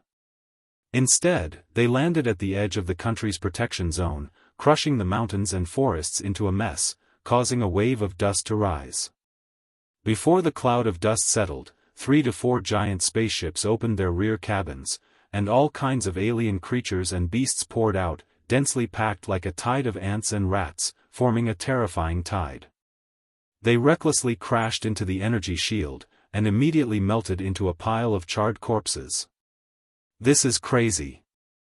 On the grassland outside Wakanda's palace and city, the current king of Wakanda, Black Panther T'Challa, stood on the grassland at the front with a solemn face, looking at the alien monsters that were trying to break through the energy shield without caring about the consequences. On T'Challa's left and right stood the captain of the American team, Steve and Dong Bingbaki, who had already flashed their vibranium-round shields and mechanical arms. Behind the three of them were the royal guards led by the captain of the guards, all of them holding vibranium spears. There were also the Wakanda military troops dressed in barbaric clothing, but armed with advanced weapons. This is heaven. Dong Bing held a live firearm, looking at the energy shield that had stopped the first round of large-scale attacks, and commented. There are too many of them. The energy net won't be able to hold them off for long, Tekara said. Just as he said, under the attack of tens of thousands of alien creatures, the boundary of the energy shield was a little overloaded. From time to time, one or two alien creatures would break into the territory. Steve said in a deep voice, "Kale once told me they should be Thanos' forces, and they are here for the primordial heart stone. Once the origin stone is taken away, the consequences will be unimaginable. Then leave them here. Don't let any of them enter the palace." Chala activated the Black Panther bone necklace on his neck, and his body was immediately covered by the Black Panther battle suit forged from vibranium. He gestured for everyone to get ready to attack. Then, through the communication device, he asked his sister, Su Rui, who was in the palace, to open a corner of the energy protection net. The moment the energy shield opened up, countless extraterrestrial lifeforms rushed through the gap and squeezed into Wakanda's borders. "Charge! Wakanda will win!" Black Panther shouted, stretched out its vibranium claws, and took the lead to rush out. Captain America and Dongbing followed closely behind. They led the mighty Wakanda army to fight against the invading tide of extraterrestrial lifeforms. A large-scale war had officially begun. At this time, Wakanda Palace, in the underground control room. Su Rui sat on a chair, nervously watching the cruel battle on the grassland border of Wakanda through the virtual screen in front of her. She had a certain degree of confidence in the combat power of her country, but the number of invading extraterrestrial lifeforms was just too much. On a workbench in the center of the control room, Illusion was still lying on it. It had lost the primordial heart stone, and there was a finger mark on its forehead. It had completely lost all signs of life. As for the primordial heart stone, it was on the console in front of Su Rui. It was stored in an instrument box, faintly glowing with a yellow light. Su Rui held her breath, watching the fierce battle on the virtual screen. She didn't notice that two black shadows had quietly sneaked into the underground control room. One of the slender black shadows touched Su Rui's back, raising a strange black spear and aiming at the back of Su Rui's head. "Brother."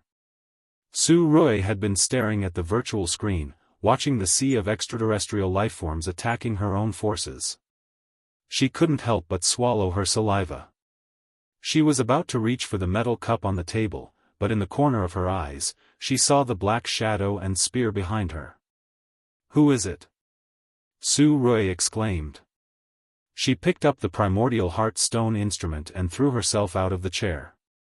Just as she completed this series of actions, a black spear brushed past her shoulder, piercing the chair she was sitting on, and piercing a hole in the console. That was close. Su Rui rolled a few times on the smooth floor, holding the gemstone instrument with both hands, looking at the black spear in shock. The spear seemed to have a fatal destructive power to electronic equipment.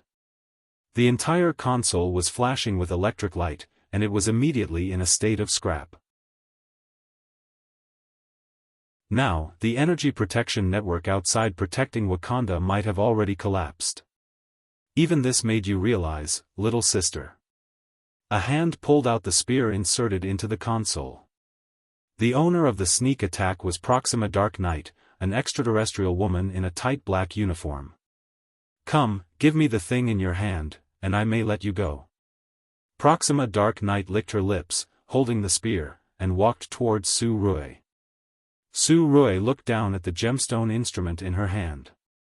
She knew that this was the item that the people outside desperately wanted to keep. She immediately shook her head and hurriedly got up to escape to the basement door. "What a pity." Proxima Dark Knight sighed. Her eyes flashed with cruel light, but she didn't have the intention to chase after Su Rui and let her escape. Seeing that Su Rui was about to run out of the basement door, another tall black shadow suddenly blocked the door, completely blocking the way. It was a cloaked man holding a scythe, dressed in a style similar to Proxima Dark Knight. His whole body was dark, exuding an aura of death and evil. It was the undead general. At this point, the 5 generals of Thanos had all appeared on Earth. "Give me the thing." The undead general stared at Su Rui coldly and raised the scythe in his hand. Su Rui was horrified. She raised her hand, and a light cannon shot out from her wrist, blasting the undead general and his scythe away. Damn it! The moment the undead general fell to the ground, he used the scythe to hook onto the wall, got up, and shot a cold and ruthless gaze at Su Rui. There were enemies in front and behind, and there were two generals of Thanos. Su Rui could only carry the gemstone instrument, return to the basement, and rush towards the illusion lying on the experiment table. Chapter 668. Wake up, Mr. Illusion. Princess Su Rui, who was in a panic, carried the gemstone instrument and lay on the experiment table where Illusion was lying. She kept shaking his vibranium body with her other hand, but Illusion didn't respond at all. He was still motionless like a metal sculpture. Mr. Illusion. Hearing the footsteps behind her, Su Rui turned around abruptly and leaned her back on the experiment table. Knight Alpha Centauri and the undead general were like two predators staring at their prey. They surrounded her step by step. It's useless. That guy doesn't have a soul aura anymore. Glancing at Illusion behind Su Rui, the undead general sneered. The scythe in its hand touched the vibranium floor. The scythe was made of an unknown material, and sparks flew everywhere. It even drew a shallow white mark. Don't talk so much nonsense with her. Just kill her and take the infinite primordial stone. Master is still waiting for us. Knight Alpha Centauri was a little impatient. He raised the black spear in his hand again. The tip of the spear reflected a little cold light. Mr. Illusion. Wake up! Su Rui exclaimed when he saw the other party throwing the spear. He closed his eyes tightly. The gemstone in the gemstone instrument in her hand became brighter and brighter. It seemed to be responding to Illusion lying on the experiment table. After a few seconds, Su Rui didn't receive any attack. She opened her eyes in surprise and saw Proxima Artemis and the undead general standing 5 meters away. Their faces were filled with disbelief as a white frozen air surged from behind and covered their bodies with a layer of frost. Even their weapons and the floor were frozen, turning them into a large conjoined ice sculpture. At the same time, the temperature in the basement kept dropping. Su Rui couldn't help but shiver and yawn. Then, she saw a beautiful blonde woman walking out from behind the large conjoined ice sculpture. Little girl, don't worry. I'm Lucy from the Cow Country. I'm here to help you. Lucy stuck her tongue out at Su Rui. She looked at the two frozen aliens, then looked at the gemstone instrument in Su Rui's hand and Illusion on the experiment table behind her. She couldn't help but let out a long breath. It seems that we're not too late. We made it? Cow Country, Lucy. Su Rui's eyes widened. Then, she thought of something and hurriedly asked for help. Miss Lucy, there are more alien creatures outside the city. My brother and the others might not be able to stop them. Don't worry, I'm not the only one who came to help. Lucy broke into a smile. Just as she said this, a crisp sound came from behind her. Cracks continued to appear on the outside of the ice sculpture, and soon, it exploded from the inside out. The moment Alpha Centauri and the undead general broke out, they leaped towards Lucy with weapons in their hands. I've already said it. I'm not the only one who came to help. Lucy shrugged. Along with her words. Dark Proxima Centauri and the undead general's body seemed to be stuck as they floated in the air, maintaining their offensive posture towards Lucy. This. What a strong telekinesis. The undead general was shocked and doubtful. His body seemed to be stuck in a swamp of air. He could barely move forward with all his strength, let alone swing the scythe in his hand. Aren't Ebony Throat and Supergiant elsewhere? Alpha Centauri couldn't help but cry out. As conceited as she was, she thought that it was the other two generals who stopped their actions. After all, there were only a handful of telekinesis with such strength in the entire human universe. It was just Earth. How could there be a creature with such a strong telekinesis? Yutong's eyes flashed with sacred silver light as she stepped in from the door. Her beautiful face was as cold as frost as she looked straight at the undead general and Alpha Centauri who stopped in the room. What's the point of bullying a little girl? Your opponent is us. Yutong said softly. Then, she frowned and said to Lucy next to her, I just checked. Boss isn't here. What? Lucy's face changed slightly. Only then did she understand that these alien forces didn't suddenly attack. They had been planning for a long time, waiting for Kale to be absent to invade. It's too late to realize it now. The undead general sneered. As a result, his body was immediately covered by a layer of frost, and he was once again frozen into an ice sculpture from the inside out. Yutong's telekinesis field, coupled with Lucy's freezing ability, even General Thanos had no chance of escaping under this unsolvable dual control. No matter what, Boss has a backup plan. That's us. Yutong's silver eyes flashed as she said calmly, Lucy, you keep the Mind Stone well. We'll take over the battlefield here first.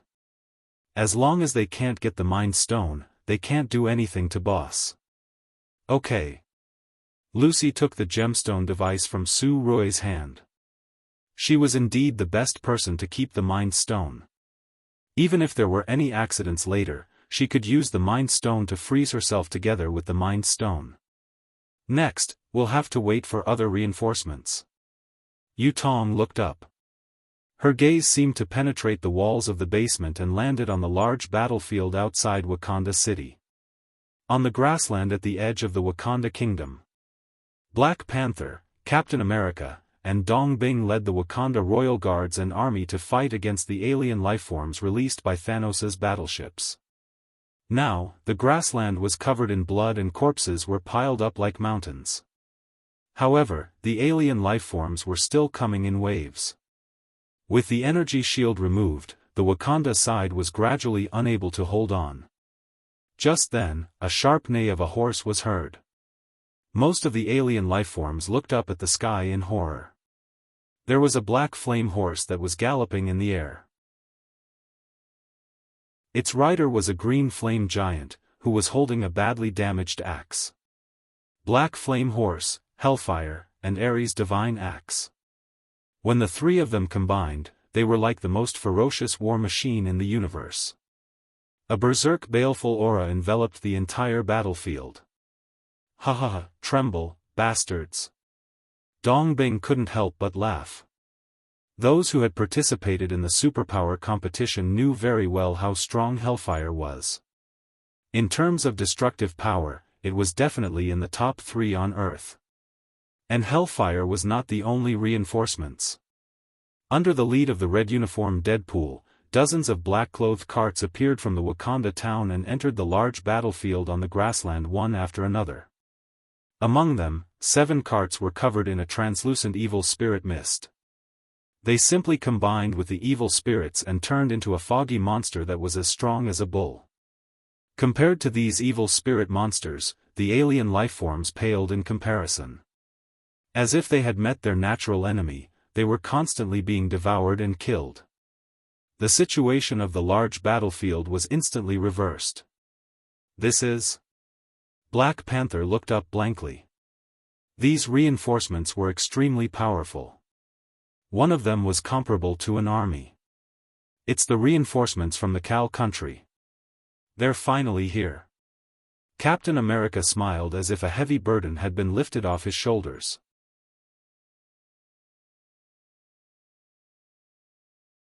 Chapter 669. New York Battlefield.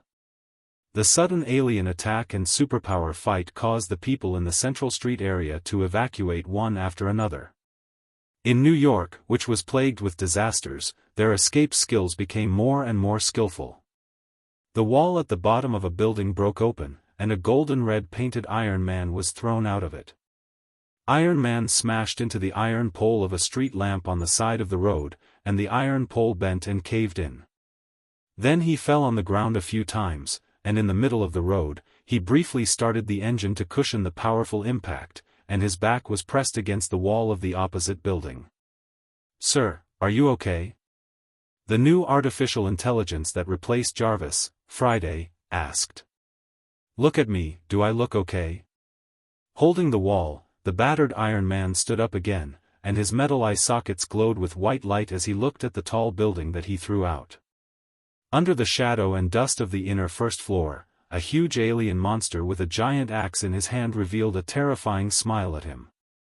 Black Short Star's physique was not inferior to Hulk's, and his combat skills were much better than Hulk's.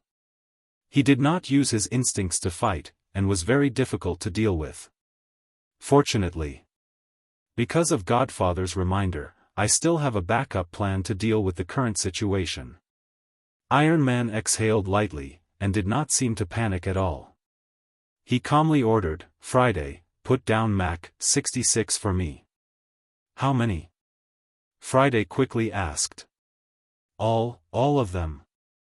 Iron Man looked at Black Short Star and said in a deep voice. At this point, there was no need to hide anymore. "Yes, sir." At this time, a platform device that was suspended in near space, under the remote control, suddenly released 4 identical metal instruments. These were all golden red painted armor that had not been deployed, and each of them spewed out flames and flew rapidly in the direction of New York. "Little Iron Man, I haven't warmed up yet, why don't you play with me for a while more?" Black Short Star's green muscles were off the charts, and his neck was cracking as his feet stomped on the ground, and he was about to continue his attack on Iron Man. "I called a substitute service for you, it will be here soon." Iron Man pointed at the sky above his head. Sensing the strange sensation coming from above, Black Short Star suddenly stopped in its tracks. Then, a slightly bulky and tall golden red armor suddenly landed right in front of it. Its thick mechanical feet stomped a hole in the road, and its steel hands reached out and pressed against Black Short Star's sturdy chest, preventing it from taking another step forward. This was just the beginning. Then, the second bulky armor fell from the sky, and landed behind Black Short Star, and the hands pushed his body forward. The 2 armors were like bread, sandwiching the Black Short Star in the middle. "Get away!" Black Short Star, Black, and Black Short Star, Black Short Star. Black Short Star, and Black Short Stars, and Short Black Short Star, Black Short Stars. For flashing energy cores, 8 glowing white eye sockets, 16 thick mechanical limbs, Black Short Star, who was surrounded by an iron wall, was a little confused. In the blink of an eye, he had become the target of the encirclement. It was being rubbed against by 4 bulky and tall armors. These strong and slightly bulky armors were not only extremely resistant to attacks, but their strength was also incomparable to Iron Man's Mark model. That's an improved anti-Hulk armor. With the addition of nanotechnology, one is enough to restrain the angry Hulk. As for the other 4, you can enjoy them. Iron Man shuddered, waved his hand, and ignored Black Short Star, who was being hammered on the ground by the 4 anti-Hulk armors. "Sorry, times have changed." Iron Man was slightly relieved. Fortunately, he had been enlightened by Godfather before. After the superpower competition, he had researched another system. It did not have the autonomous intelligence of Ultron, but it was enough to control the intelligent system of the 4 anti-Hulk armors. It was called the substitute system. "Mr. Stark." At this time, Peter's voice came from above his head. Iron Man looked up and saw Spider-Man, swinging down from a tall building with one hand holding a spider web. His other hand was half supporting and half hugging Doctor Strange. Doctor Strange had a wound on his forehead and was unconscious. Blood dyed his face red and was still dripping down. What happened to him? Iron Man looked at Doctor Strange, who was being supported by Spider-Man. He was hit by a stone. He just fainted. It shouldn't be a big deal. Spider-Man supported Doctor Strange with both hands and listened to the dull sound behind him. Only then did he notice that the 4 fat armors on the street were besieging the huge alien. The previously arrogant black short star seemed to be howling like a pig being slaughtered. Spider-Man was stunned. "What's going on?"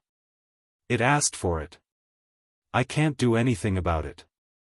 Iron Man spread his hands, stepped forward, and confirmed that the Time Stone pendant was still around Doctor Strange's neck. Only then did he breathe a sigh of relief.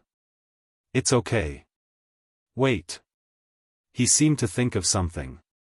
He glanced at Spider-Man, then at Doctor Strange, who was being supported by him, and shouted, "Where are the 2 aliens?" He did not believe that an alien like Ebony Throat would be easily defeated. After all, Ebony Throat's ability was much stronger than Black Short Star's. "It's Miss Wanda." Spider-Man woke up and said anxiously, "She stopped the 2 enemies by herself and let me escape with Doctor Strange. Not good." Iron Man raised his eyes quickly and hurriedly looked in the direction of the roof of the building in front of him. On the rooftop of the previous tall building, there was still a hole left in the middle. Ebony Throat was floating in mid-air, and Supergiant's eyes were glowing with white light. The 2 of them were using material manipulation and mental attack respectively. Both matter and nothingness were concentrated in front of them. On the other side of the rooftop, only Scarlet Witch gritted her teeth and held on. She kept her hands raised and red energy lingered around her body. At the same time, she resisted the attacks of the 2 superpowered General Thanos. A wisp of blood overflowed from the corner of her mouth and quickly evaporated into nothingness. "It's really amazing that a mere human has such a strong ability," Ebony Throat said elegantly. His hands never stopped moving as he manipulated the garbage floating in the air to bombard Scarlet Witch. The red energy decomposed the approaching garbage into powder.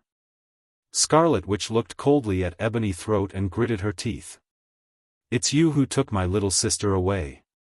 Where the hell is she now, tell me?" Ebony Throat froze for a moment, and then a look of surprise appeared on his old face. "So that's how it is.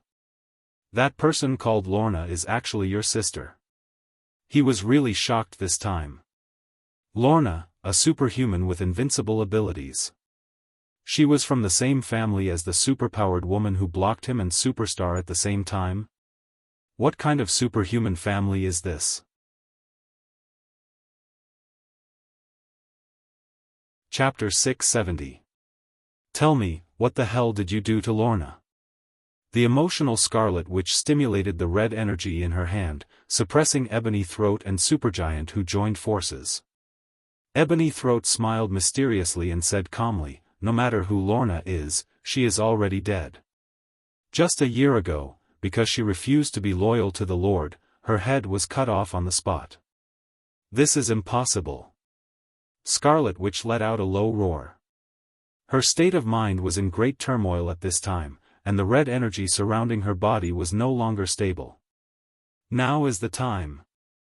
Supergiant's eyes glowed with white light. Taking advantage of this moment, he used his psychic power to temporarily control Scarlet Witch, so that she could not release the dangerous and powerful red energy. "It's over. I will also cut off your head directly and save your beautiful face." Seeing the red energy on Scarlet Witch dissipate, Ebony Throat pressed down with his left hand, and several pieces of iron reflected the cold light and shot towards Scarlet Witch's neck in front of him. At the critical moment, a strong wind blew, and Scarlet Witch seemed to disappear out of thin air. The pieces of iron pierced the air and sank into the wall. The next moment, a silver-haired young man supported Scarlet Witch and appeared in the corner on the other side of the rooftop. So fast. Supergiant and Ebony Throat's faces changed slightly. With their dynamic vision, they still couldn't see the movements of the human youth just now. "Sister, are you okay?" Quicksilver gasped for breath. He obviously hurried over, supporting the slightly dizzy Scarlet Witch, and then looked coldly at Ebony Throat and Supergiant. "You two guys, how dare you hurt my sister?" Another one, Ebony Throat and Supergiant were speechless. Lorna's metal control, Scarlet Witch's telepathy and energy, and now Quicksilver's super-fast speed. These three people with top superpowers are all humans, and they were all born in the same family? Where did this abnormal genetic inheritance come from? Sure enough. Our raid was right, and we must never let them grow again. This planet called Earth is more dangerous and difficult to deal with than we thought. Ebony Throat opened his hands. He was serious. His body was suspended in the air, and the whole building trembled slightly. A large number of walls peeled off from the building and became weapons under its control, densely enveloping Quicksilver and Scarlet Witch. You can't escape. Supergiant's eyes flashed with white light as he looked at Quicksilver. Fortunately, Scarlet Witch covered his eyes in time and used the red energy to isolate the mental attack. You're the ones who can't escape. Quicksilver supported Scarlet Witch and smiled. When did I say that I came alone? Ebony Throat seemed to have sensed something and raised its head. A laser beam fell. It hurriedly manipulated an item to block in front of it, narrowly blocking the laser beam. However, at this moment, another laser beam blasted from behind, hitting it in the middle of the back, directly knocking it down from midair onto the rooftop. Supergiant Star looked around. With two clangs, a new type of steel armor painted in gold and red, and an original silver armor fell from the sky on both sides of the rooftop. You're really slow, we've already finished a round. Iron Man couldn't help complaining as he looked at the iron armor with a gun barrel on its back. Really? I don't think you're done yet. War Machine laughed. That shot just now was really cool. Reinforcements? Ebony Throat climbed up from the ground, and then he saw the sorcerer, the former guardian of New York Sanctum, walking out of it. With a whoosh, Spider-Man pulled the spider silk and landed next to Iron Man. You should surrender. Now, here is the real combat power of New York. Scarlet Witch, Quicksilver, Iron Man, War Machine, King, and Spider-Man surrounded Ebony Throat and Supergiant Star. Has the Black Short Star been taken care of? What a piece of trash. Listening to the silent street below, Ebony Throat shook his head helplessly, then glanced at the 6 people on the field and said inexplicably, "Believe me, the war has just begun." Wakanda battlefield. In the grassland area outside the city, due to the strong support of the Cal country, the invading tide of alien lifeforms was blocked outside the city. Flesh and blood wreckage built a high wall and a hill. The battle was successfully reversed and controlled. The underground control room was almost completely frozen into an ice domain, with the undead General and Proxima Artemis frozen in the center. It seems that we succeeded. Lucy and others came to the gate of the palace, looking at the stable battle situation outside, and couldn't help but let out a sigh of relief. Only Yutong was still frowning. She covered her chest with both hands and said slightly uneasily, "Something's wrong." "Yutong, what's wrong?" Lucy looked at her curiously. Yutong said slowly, "Because the opponent is Thanos. He has been secretly planning and waiting for Boss to leave Earth for a long time. If that's all, then Boss wouldn't be so afraid until now." Lucy frowned and continued her train of thought, that is to say, Thanos definitely has a backup plan. This war is far from as simple as it is now. Su Rui didn't quite understand, but his dark face also became serious. At this moment, a subtle sound suddenly came from the ice control room that had been silent. Lucy and others looked back, only to see a cloud of space fog appear in the room. Then, a tall and burly figure, wearing a golden glove on his left hand, and carrying Loki in his right hand like a chick. Loki held the Tesseract in his hand, and the two walked out from the back of the space fog. That is. Yutong and Lucy's pupils violently contracted. The alien man who appeared in front of them was 4 to 5 meters tall, bald, wearing armor, strong muscles, and strange purple skin.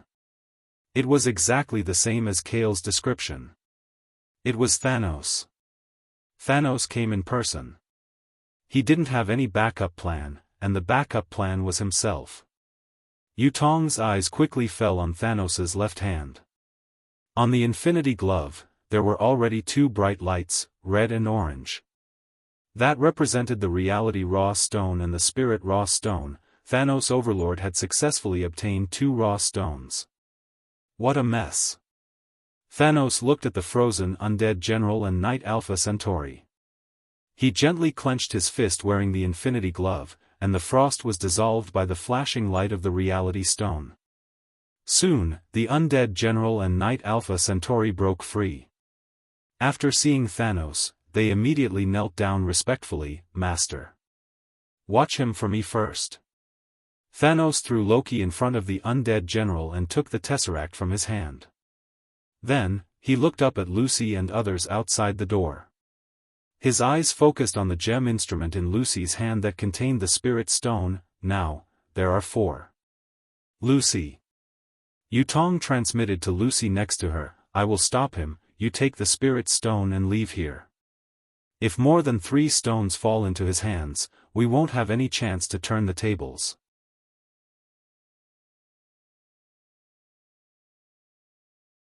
Chapter 671. The soul stone inlaid on the infinity glove flashed with a dazzling orange light. Thanos calmly looked at Yutong and the other 2 outside the door.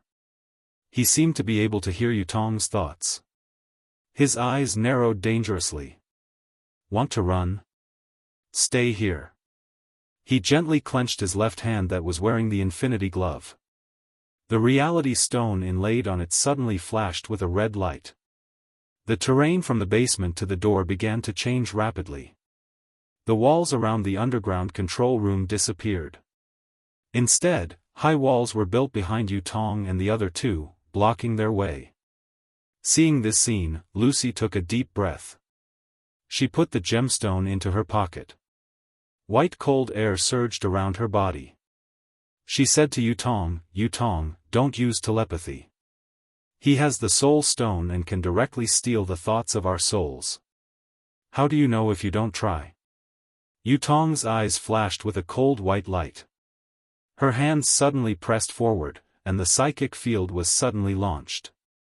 Including Thanos, the area within a radius of 50 meters was shrouded. The undead general and Proxima Archangel's bodies immediately froze, unable to move. Even though they had already expected it, they were still hit again. Both of them were a little bit angry. This ability was really too unfathomable. The supergiant and Ebony Throat were still fine. They had no power to fight back at all. This level of psychic power is really good. It's very rare even in the universe for many years. Thanos couldn't help but praise. He felt as if he was in a quagmire. After all, he didn't have the soul stone. Even it couldn't ignore Yutong's psychic power. But this didn't mean that he couldn't move freely. Resisting the control of the psychic field with only his body, Thanos took a step forward. Under Yutong's slightly pale face, he once again held his left hand that was wearing the infinity glove. The reality stone flashed red. Whoosh, an extremely hot red flame appeared out of nowhere, as if it had been created out of thin air. It condensed into a flame pillar and attacked Yutong, who was using her telekinesis realm. "Don't even think about it." Lucy raised her hands in front of her. She released a large amount of white frozen air, forming an extremely thick ice wall in the air in front of her, blocking the fierce attack of the flame pillar. Chi! The strong collision between the ice and the raging fire caused thick steam to spread out. The white light in her eyes dimmed. Yutong lost her balance and almost fell down. Fortunately, Lucy caught her in time. "Are you okay?" Lucy looked at her nervously. "They broke free from my domain." Despite feeling unwell, Yutong still stared at the area in front of her that was shrouded in steam. Boom! Behind her came the sound of a cannon. It was Su Rui using the laser cannon on his body to blast a hole in the wall. The strong wind dispersed a lot of water vapor. She didn't forget to send out a signal flare. It was a distress signal. "Be careful." Lucy exclaimed. A black spear pierced through the air and shot toward Su Rui like a large arrow in the area that had dispersed a lot of water vapor. It was too fast. With Su Rui's human body, he couldn't react at all. Just as the spear pierced through Su Rui's body, Yutong's eyes suddenly widened. She stared at the spear. Her originally dim eyes became bright again. Stop. Her will seemed to condense into a solid air wall. It stopped the black spear half a centimeter away from Su Rui. Boom! A purple lightning split the water vapor into two. Thanos's tall and mighty body appeared. He seemed to be a little impatient. He continued to use the power of the Stone of Reality to create several lightning balls out of thin air and smashed towards the three people. It was a huge ball made of lightning. Each of them had a radius of 3 meters. Lightning intertwined and flashed inside. No one on the field could withstand it with their body. Lucy quickly pressed her hands on the floor. The freezing air continued to form a large-scale ice wall. However, the indestructible ice couldn't withstand a single blow from the lightning balls. The walls collapsed into slag one after another, and the lightning balls hit Lucy and others. At this last moment of life and death, 3 figures suddenly jumped in from the hole and blocked in front of Lucy and the others in time. They blocked the last lightning ball and the air became scorching hot. Lucy's eyes widened in surprise.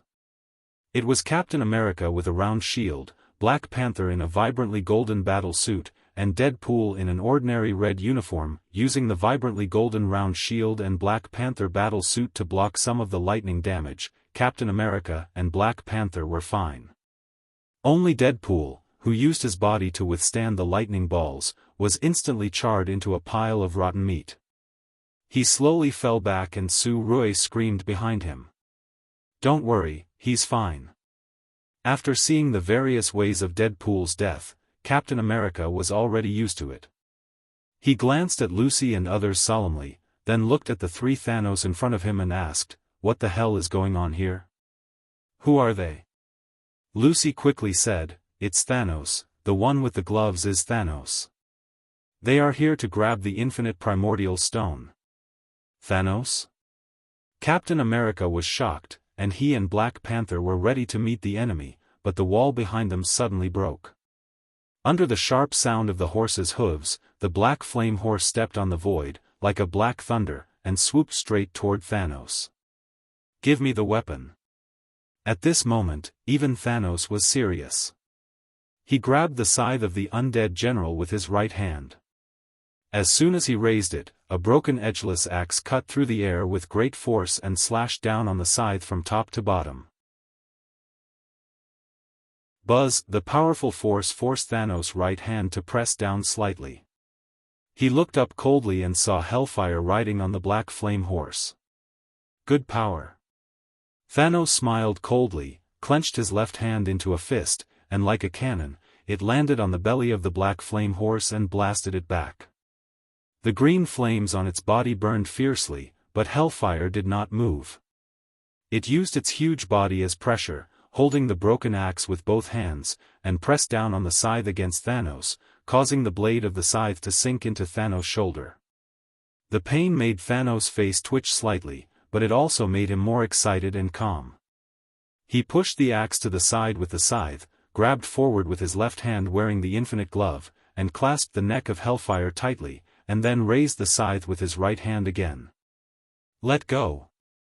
Black Panther pounced on Thanos like a beast, trying to break the 5 fingers of Thanos' left hand so that he could not crush Hellfire's neck. Captain America also hurriedly followed, pressing down on Thanos' right hand that was holding the scythe so that he could not swing it down. Thanos was about to lift his foot to borrow strength, but the cold air spread along the floor, freezing his feet and the floor together. Yutong's eyes shone brightly, and her spiritual power converged into a point, stabbing towards Thanos' forehead and skull. Now! Even so, Thanos was still like an unshakable mountain until he felt a strange chill in his crotch. Goodbye. Deadpool, who had already recovered, was lying under Thanos. He waved his hand and stabbed the sodium-carbon steel sword towards Thanos' lower body.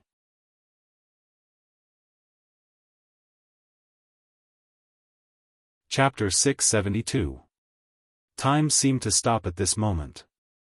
His left hand with the Infinity Glove was held tightly by Black Panther, his right hand holding the scythe was held down by Captain America, his feet were frozen by Lucy's ice seal, his eyebrows were attacked by Yutong's psychic power, and even his crotch was attacked by Deadpool's insidious sword.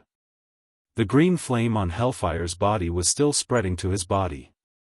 He was attacked by 6 powerhouses from Earth at the same time. But Thanos was still like an unshakable mountain. He remained standing in the same place. Even if his purple potato-like face showed a very painful expression, he still didn't even groan in pain. He was used to this kind of situation. Even if it was a difficult situation, 1 against 10, 1 against the entire civilization of the universe, Thanos' current body was completely used to it. This was how he came all the way, for the grand and persistent ideas and pursuits in his heart. Therefore, he couldn't fall, no one could make him fall. So, Thanos once again held his left hand wearing the Infinity Glove. Under the dazzling light of the Reality Gem and the Soul Gem, a flame that was enough to burn the body and soul erupted with the glove as the center and surged towards the people around him. "Get out of my way." Under Thanos' calm and domineering words, Hellfire and Black Panther, who were closest to the glove, were the first to be wrapped in flames and flew out upside down. Then Captain America, who was holding the shield, and Deadpool, who was under his crotch, were directly melted in half, and the frost on the floor was also melting at a speed visible to the naked eye. The power of the flame erupting from the Infinity Glove did not distinguish between friend and foe. The undead general, Proxima Archangel, and Loki were also pushed more than 10 meters away by the flame.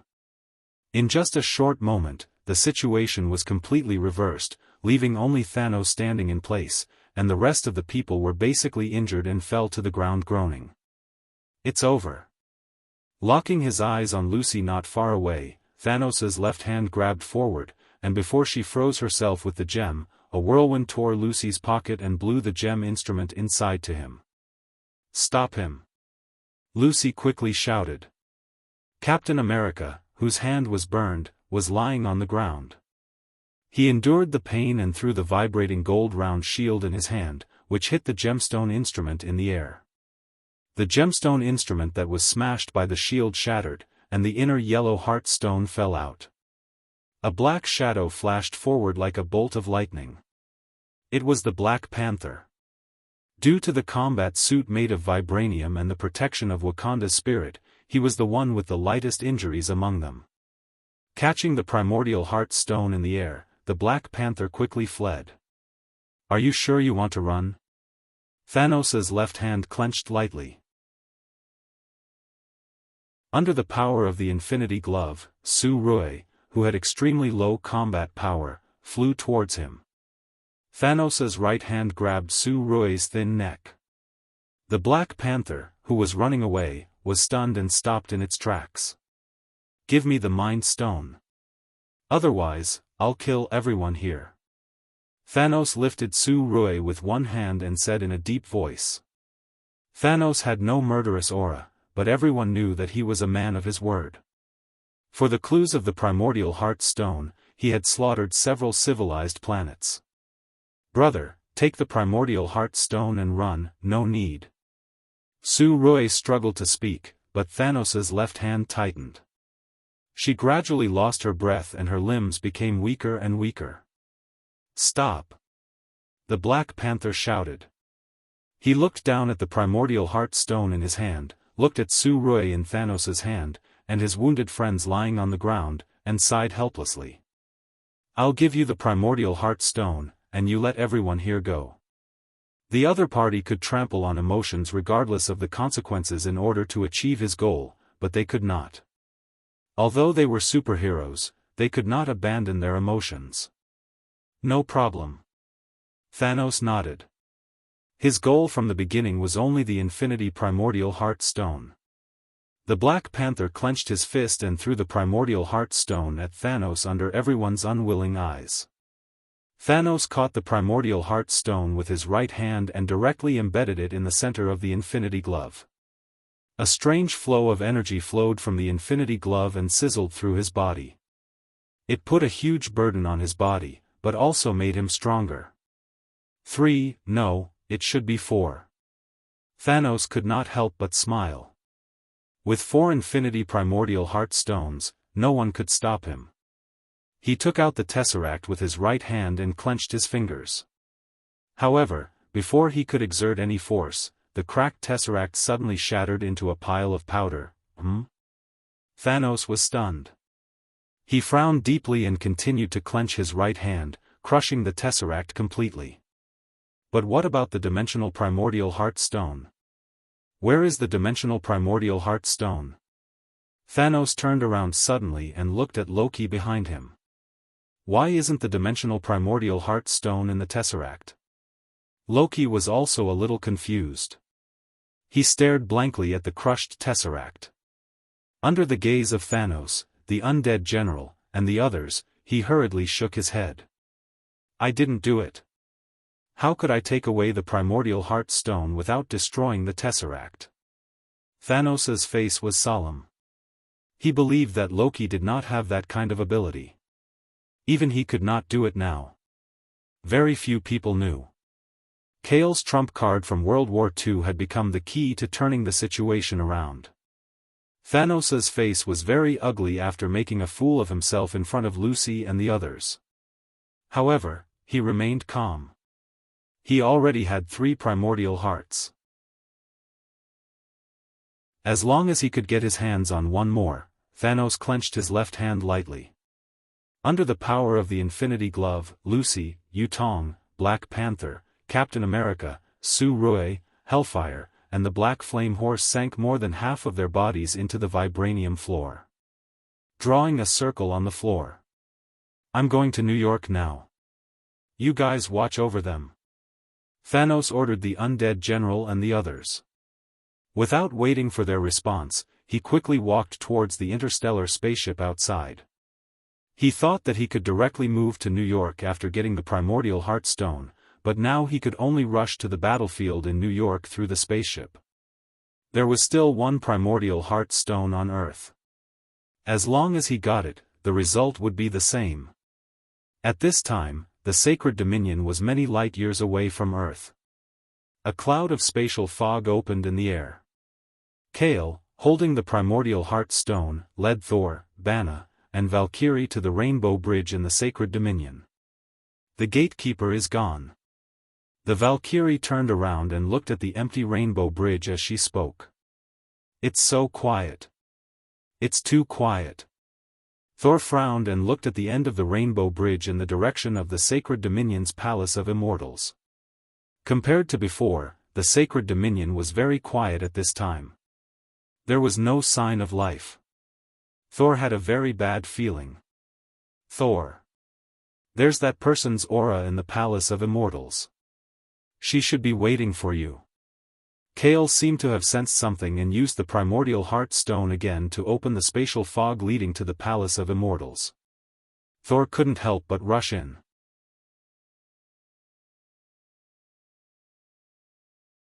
Chapter 673. Divine Realms Palace of Immortals, Hull. A dark blue spatial mist opened here, and Thor charged out, followed by Kale, Banner, and the Valkyrie. The hall of the palace was deserted, and there was not a single palace guard in sight. When Kyle and the others arrived, they looked up and saw a woman with long black hair sitting on the golden throne on the dais of the palace. The cold woman wore a dark gold crown and a black running uniform. Her pale hands rested on the armrests of the throne. She was dignified, elegant, and extremely cold. She sat on the throne and looked down at the people in the hall with her cold, black eyeliner. She was not surprised at all, as if she had been waiting here for a long time. Odin's first child, the goddess of death, Hela. Thor stared at Hela and asked, "What did you do to Heimdall, the palace guards, and the people of Asgard?" "Nothing. They refused to accept me as the original master of the divine realm, so I could only kill them all," Hela said casually, as if she had casually crushed a group of ants. "You bastard!" Saul roared, his eyes flashing with strong electric light. However, his short hair was unable to flutter wildly in the wind. "I've been waiting for you." Hela looked behind him. "I've been looking for you too." "You." Before Thor could finish, Hela shook her head gently. She did not even look at him. "I'm not talking about you. Thor, in my eyes, you are no threat at all." Thor frowned. He followed Hela's gaze and looked at Kaya behind him. "You were waiting for me?" Kale pointed at himself. He could not tell what Hela was thinking. "Of course. Apart from you, no one can make me wait." Hela was like a noble queen. She moved away from the throne and bowed slightly. She gestured to the empty throne with both hands. "Sit. This throne was originally yours."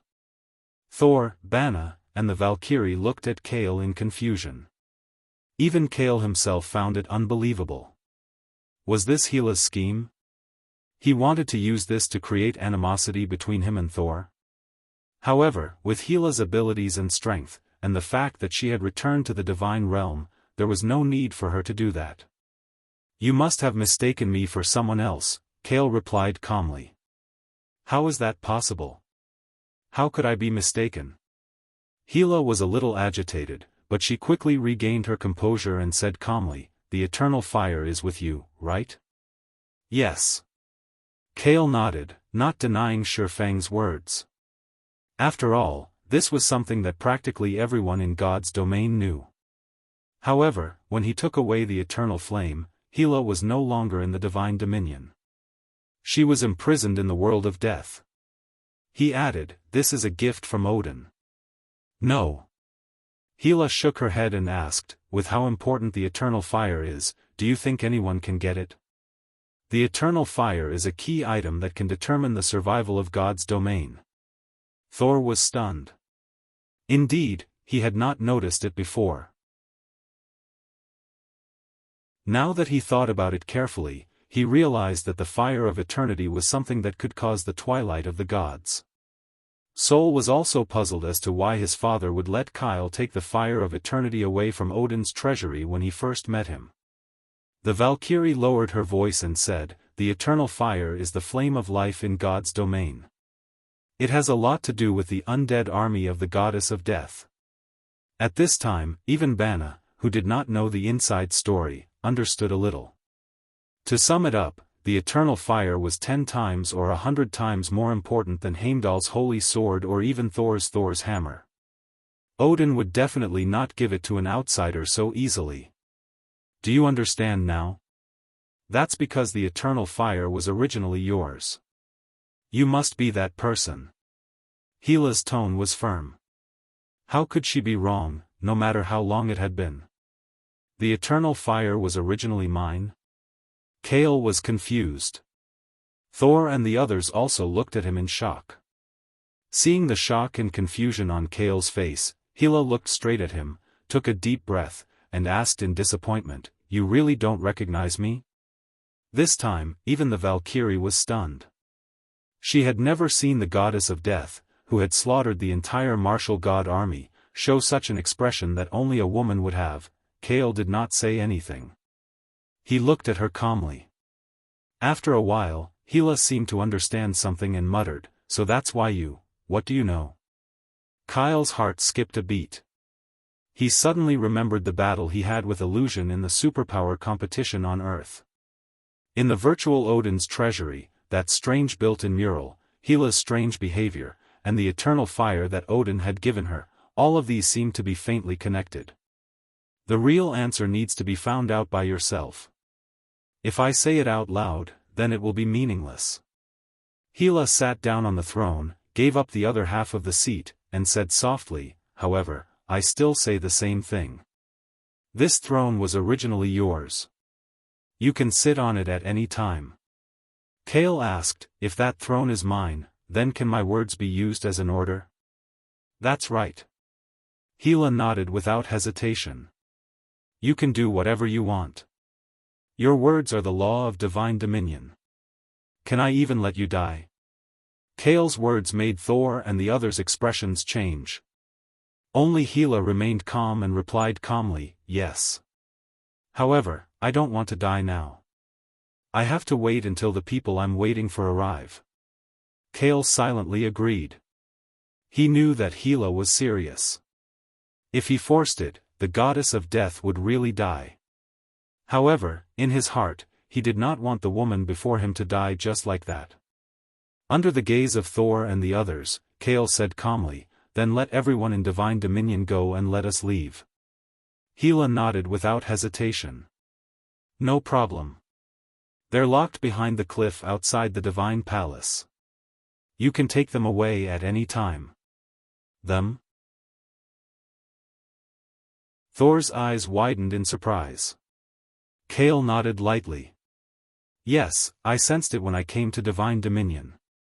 There are many energy auras outside the divine palace, and one of them is Heimdall's. You actually didn't kill them? The Valkyrie looked at Hela in disbelief. This was completely different from her impression of the goddess of death. Hela held her smooth chin and said helplessly, "That person doesn't like to kill her own kind." "Let's go," Kale said to Thor beside him and turned to walk toward the entrance of the divine palace's main hall. "Wait.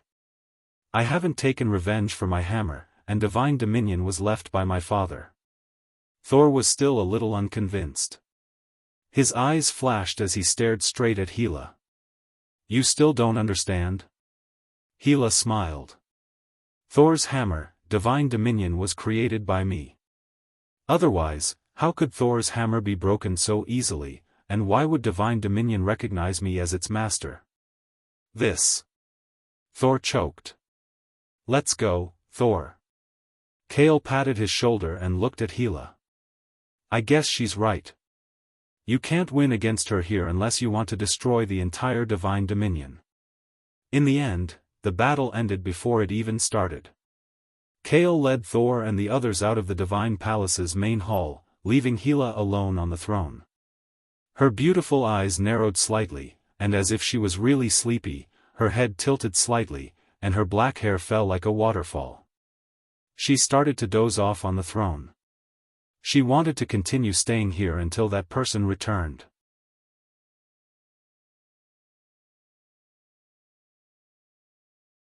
Chapter 674. The Wakanda palace suddenly quieted down. On the smooth floor made of vibranium, Hellfire, Lucy, Yutong, Captain America, Black Panther, even the Black Flame's steed, almost all the high-level combatants were half buried under the floor. No matter how hard they struggled, they couldn't break free. They could only watch as Thanos drove the interstellar spaceship away and rushed towards New York. "Give up. You can't stop the Lord from taking the fourth infinite origin stone." Proxima Dark Knight stood in front of them and said coldly. The undead general picked up the death scythe from the ground and looked coldly at the people who couldn't move freely. His eyes were filled with undisguised killing intent. Although they were all injured, it didn't affect their movement. They could still directly threaten everyone on the scene. "What do you want to do?" Lucy glanced at the undead general and said coldly, "Thanos has already agreed. He will take the soul gem and let us go." "Yes, the Lord did agree just now." The undead general sneered and waved the scythe with both hands as he walked towards the crowd. "But the Lord won't kill you. It doesn't mean that we can't kill you. You, despicable." Su Rui held his breath and finally spat out this sentence. "Despicable?" Proxima Dark Knight chuckled. "Only you Earthlings would use these words. In the vast interstellar universe, there is only the law of the jungle and the winner is king. No matter what tricks he uses, as long as he can win, it's the method of the strong." Lucy and the others gritted their teeth but couldn't do anything. Thanos' last move was too ruthless. He embedded their bodies in vibranium and there was no hope for them to turn the situation around. Black Panther lowered his head and said with self-blame, "It's my fault. It's all my fault. I shouldn't have handed over the soul gem." How can this be your fault? If it were me just now, I could only give it to him. Steve sighed softly. Thanos could see through people's hearts. It's time to end this. I have to say that you humans have really impressed me.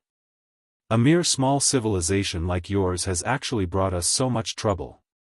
The undead general stopped in front of them and said in a hoarse voice, "Don't worry, I'll be quick. I'll cut off all your heads." At the same time, the scythe in its hand was raised high above its head. It was about to swing down and cut off Steve's head when its body and scythe strangely froze in the next moment. Everyone was stunned for a moment. When they turned around, they saw that it was Yutong, who was among them, whose eyes were shining with a silver divine light. "Are you done yet? This ability is really disgusting." Just as the undead general was halfway through its irritated speech, Proxima Nebula's exclamation suddenly sounded behind it. "Be careful." Then, a sharp katana suddenly stabbed into the undead general's back and came out from the middle of its chest with blood dripping from its wounds. "Who is it?" The undead general lowered his head and looked at the katana that had pierced through his body. Blood was still dripping from the tip of the katana. "You didn't expect it, right? I'm not dead yet." Standing behind the undead general, Deadpool, who had lost half of his body, successfully healed himself at this time. He shrugged his shoulders, waved the katana, and cut the undead general in half. Steve and the others looked at this scene with surprise. Deadpool's combat power was not strong, but his ability to not die was the most incomprehensible. He was the easiest person to ignore on the battlefield, and the easiest existence to reverse the situation. "You damned human worm." Looking at the undead general who had fallen to the ground, Proxima Nebula's eyes were bloodshot. But in the next moment, a steel left arm suddenly stretched out from behind and fiercely strangled her slender neck. Deadpool quickly kept up with the pace and sent the blood-stained sodium-carbon steel katana into Proxima Nebula's towering chest. Warm blood splattered everywhere.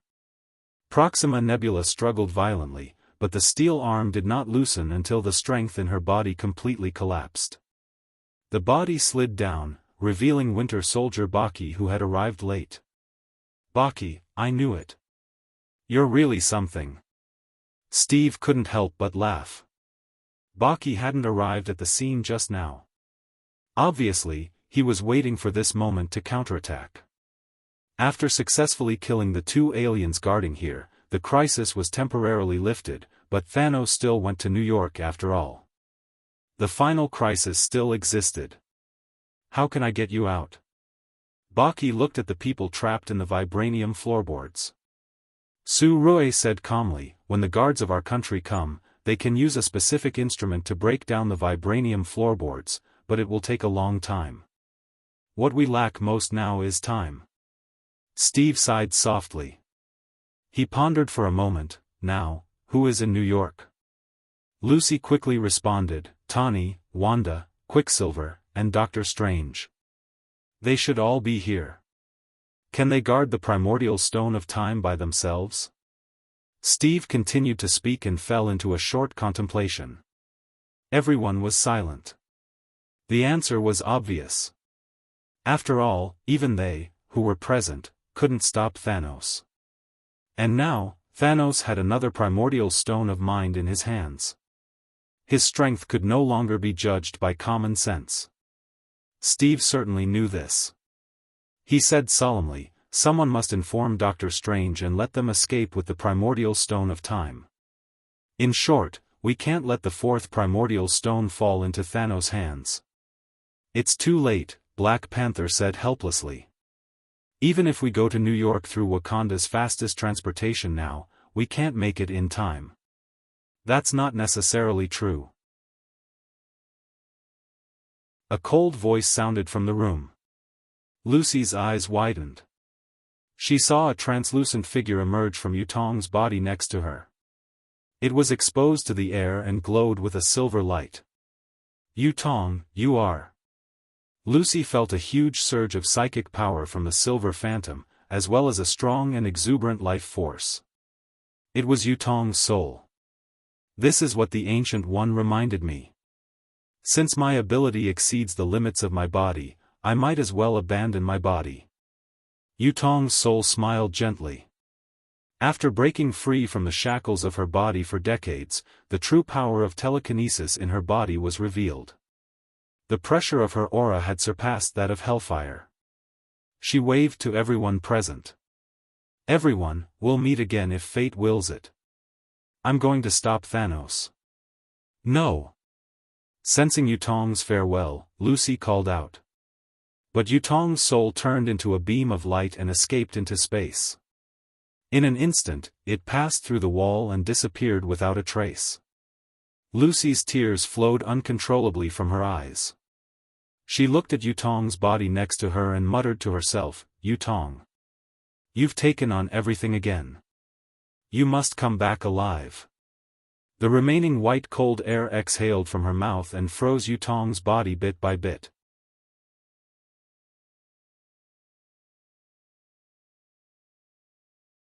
Chapter 675. New York City, the area next to the spaceship.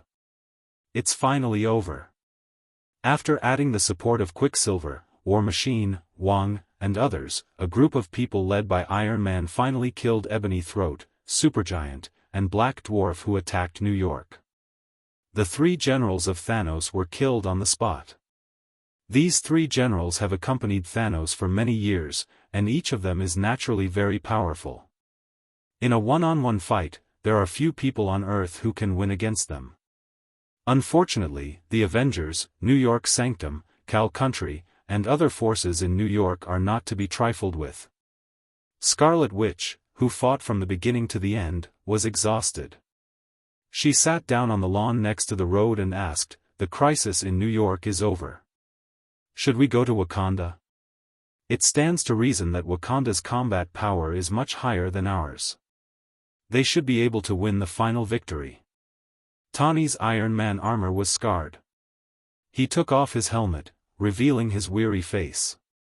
He looked at Wong, who was supporting Doctor Strange, and gasped. "The most important thing at present is that we must protect the Time Stone on Doctor Strange." "I can take him back to New York Sanctum," Wong said quickly. Tawny shook his head fiercely. No matter what sanctum you are, it's not safe enough. We should be the safest together." Rhodes, who was wearing the War Machine armor, said. No one had any objection to this. They are already all the high-end combat power in New York. If this is not safe, then there is no place on Earth that is safe. Wanda stood up with the help of Quicksilver and whispered, "Count the people who still have combat power. Those who are free can go reinforce Wakanda. The energy and stamina in my body are almost exhausted. I can't continue to fight." Quicksilver added, "I'm fine, but I have to take care of my sister."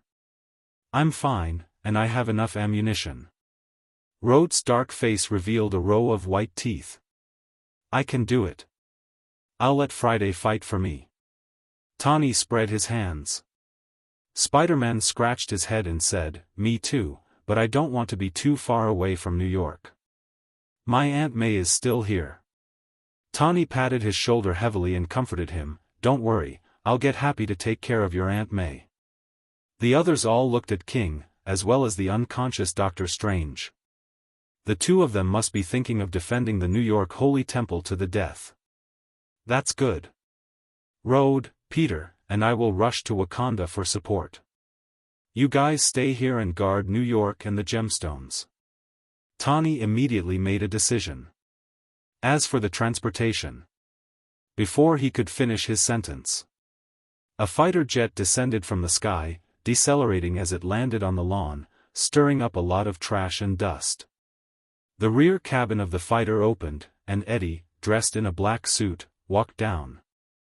After seeing him, Spider-Man Peter took the lead in greeting Big Brother Eddie. "I thought you weren't going to participate in the battle." Tawny greeted Eddie, who had just gotten off the plane. "It's useless even if I wanted to." Eddie spread his hands helplessly. Since the last super battle, the symbiotic toxin in my body seems to be hibernating. No matter how I summon it, it's useless. I can't transform, so I'm just an ordinary person. His abilities came from the parasitic toxin. Due to the dormancy of the toxin for unknown reasons, he was directly beaten back to his original form. At least you know how to pilot a fighter jet. Tawny teased. He was about to take Eddie's fighter jet with Rode and Peter to Wakanda. At this moment, Scarlet Witch suddenly opened her eyes wide and looked at the sky above the city. What's that? What? The others followed her gaze and saw a fighter jet similar to the donut model flying from the direction of Wakanda towards the center of the city at an extremely fast speed. It can't be. As smart as Tawny was, a conjecture appeared in his mind, which made his hair stand on end. While the others were still in a daze, he quickly said to King, "King, can you open the world of the mirror dimension?" "Yes." King reacted quickly. He immediately let Spider-Man support Doctor Strange while he drew a circle with both hands. As sparks flew in the air, a portal to the mirror dimension was constructed. "Everyone go in. Quick." Tawny's tone was abnormally hurried. Everyone followed his command, including Eddie, and rushed into the mirror dimension. The circular portal of the mirror dimension disappeared from the lawn. The next moment, the donut-shaped spaceship landed on the side of the road. A beam of light shone on the ground, revealing a tall and burly existence wearing the Infinity Glove. At this time, inside the mirror dimension. "I guessed right, it's Thanos." Tawny's face was unprecedentedly solemn. Through the membrane of the mirror dimension, he looked at the figure that came down from the spaceship. "He's Thanos?" The others tensed up. Rhodes' throat was dry. His spaceship came from Wakanda. Could it be? Yes, Wakanda has been defeated. King reached out and pointed to the real world outside, at the Infinity Glove on Thanos' left hand. He has obtained 3 primordial stones, reality, soul, and mind stones. Tawny smiled bitterly. He came for the primordial stones of time. If he obtains 4, Godfather will be powerless. King said in a deep voice, "Don't worry, we're safe here. Now, except for me and Doctor Strange, no one in New York can open the door to this side." "I hope so." Tawny sighed. From just now until now, the uneasiness in his heart had not disappeared. Instead, it had become stronger. On the road in the real world. Thanos came here and glanced around the scene. His eyes finally fell on the ground of the road, where the bodies of Black Dwarf, Ebony Throat, and other aliens were placed. The battle just ended not long ago. Thanos did not show any expression because of his dead subordinates. He narrowed his eyes and shifted his gaze to the fighter jet parked on the lawn. As if he had seen something, he walked to the lawn where everyone was previously. Although separated by the barrier of the world, everyone in the mirror dimension still subconsciously held their breaths and did not dare to speak. Thanos suddenly looked up and looked into the air. He said inexplicably, "You're over there, right? In the mirror dimension." After Thanos' gaze swept over, Rhodes exclaimed, "He found us." King shouted, "Don't panic, he can't see us." "No, I know you're there." Thanos smiled coldly as if he had seen through everything. He confronted everyone across the mirror dimension. There was something that could pass through space, and that was the soul and mind. With both the soul and the mind stone, he could directly see the souls of Tawny and the others. "Even if he knows we're here, he can't come here." King tried to calm the others. "I can't go over, but you will open the door for me." As soon as Thanos' words fell, the gem on his left glove flashed. In the mirror dimension, King suddenly raised his hands and drew a circle to summon the portal. You're tuning into the Xiaofan's Wuxia Tales YouTube channel. Don't forget to subscribe and join us on this journey to catch the most captivating stories.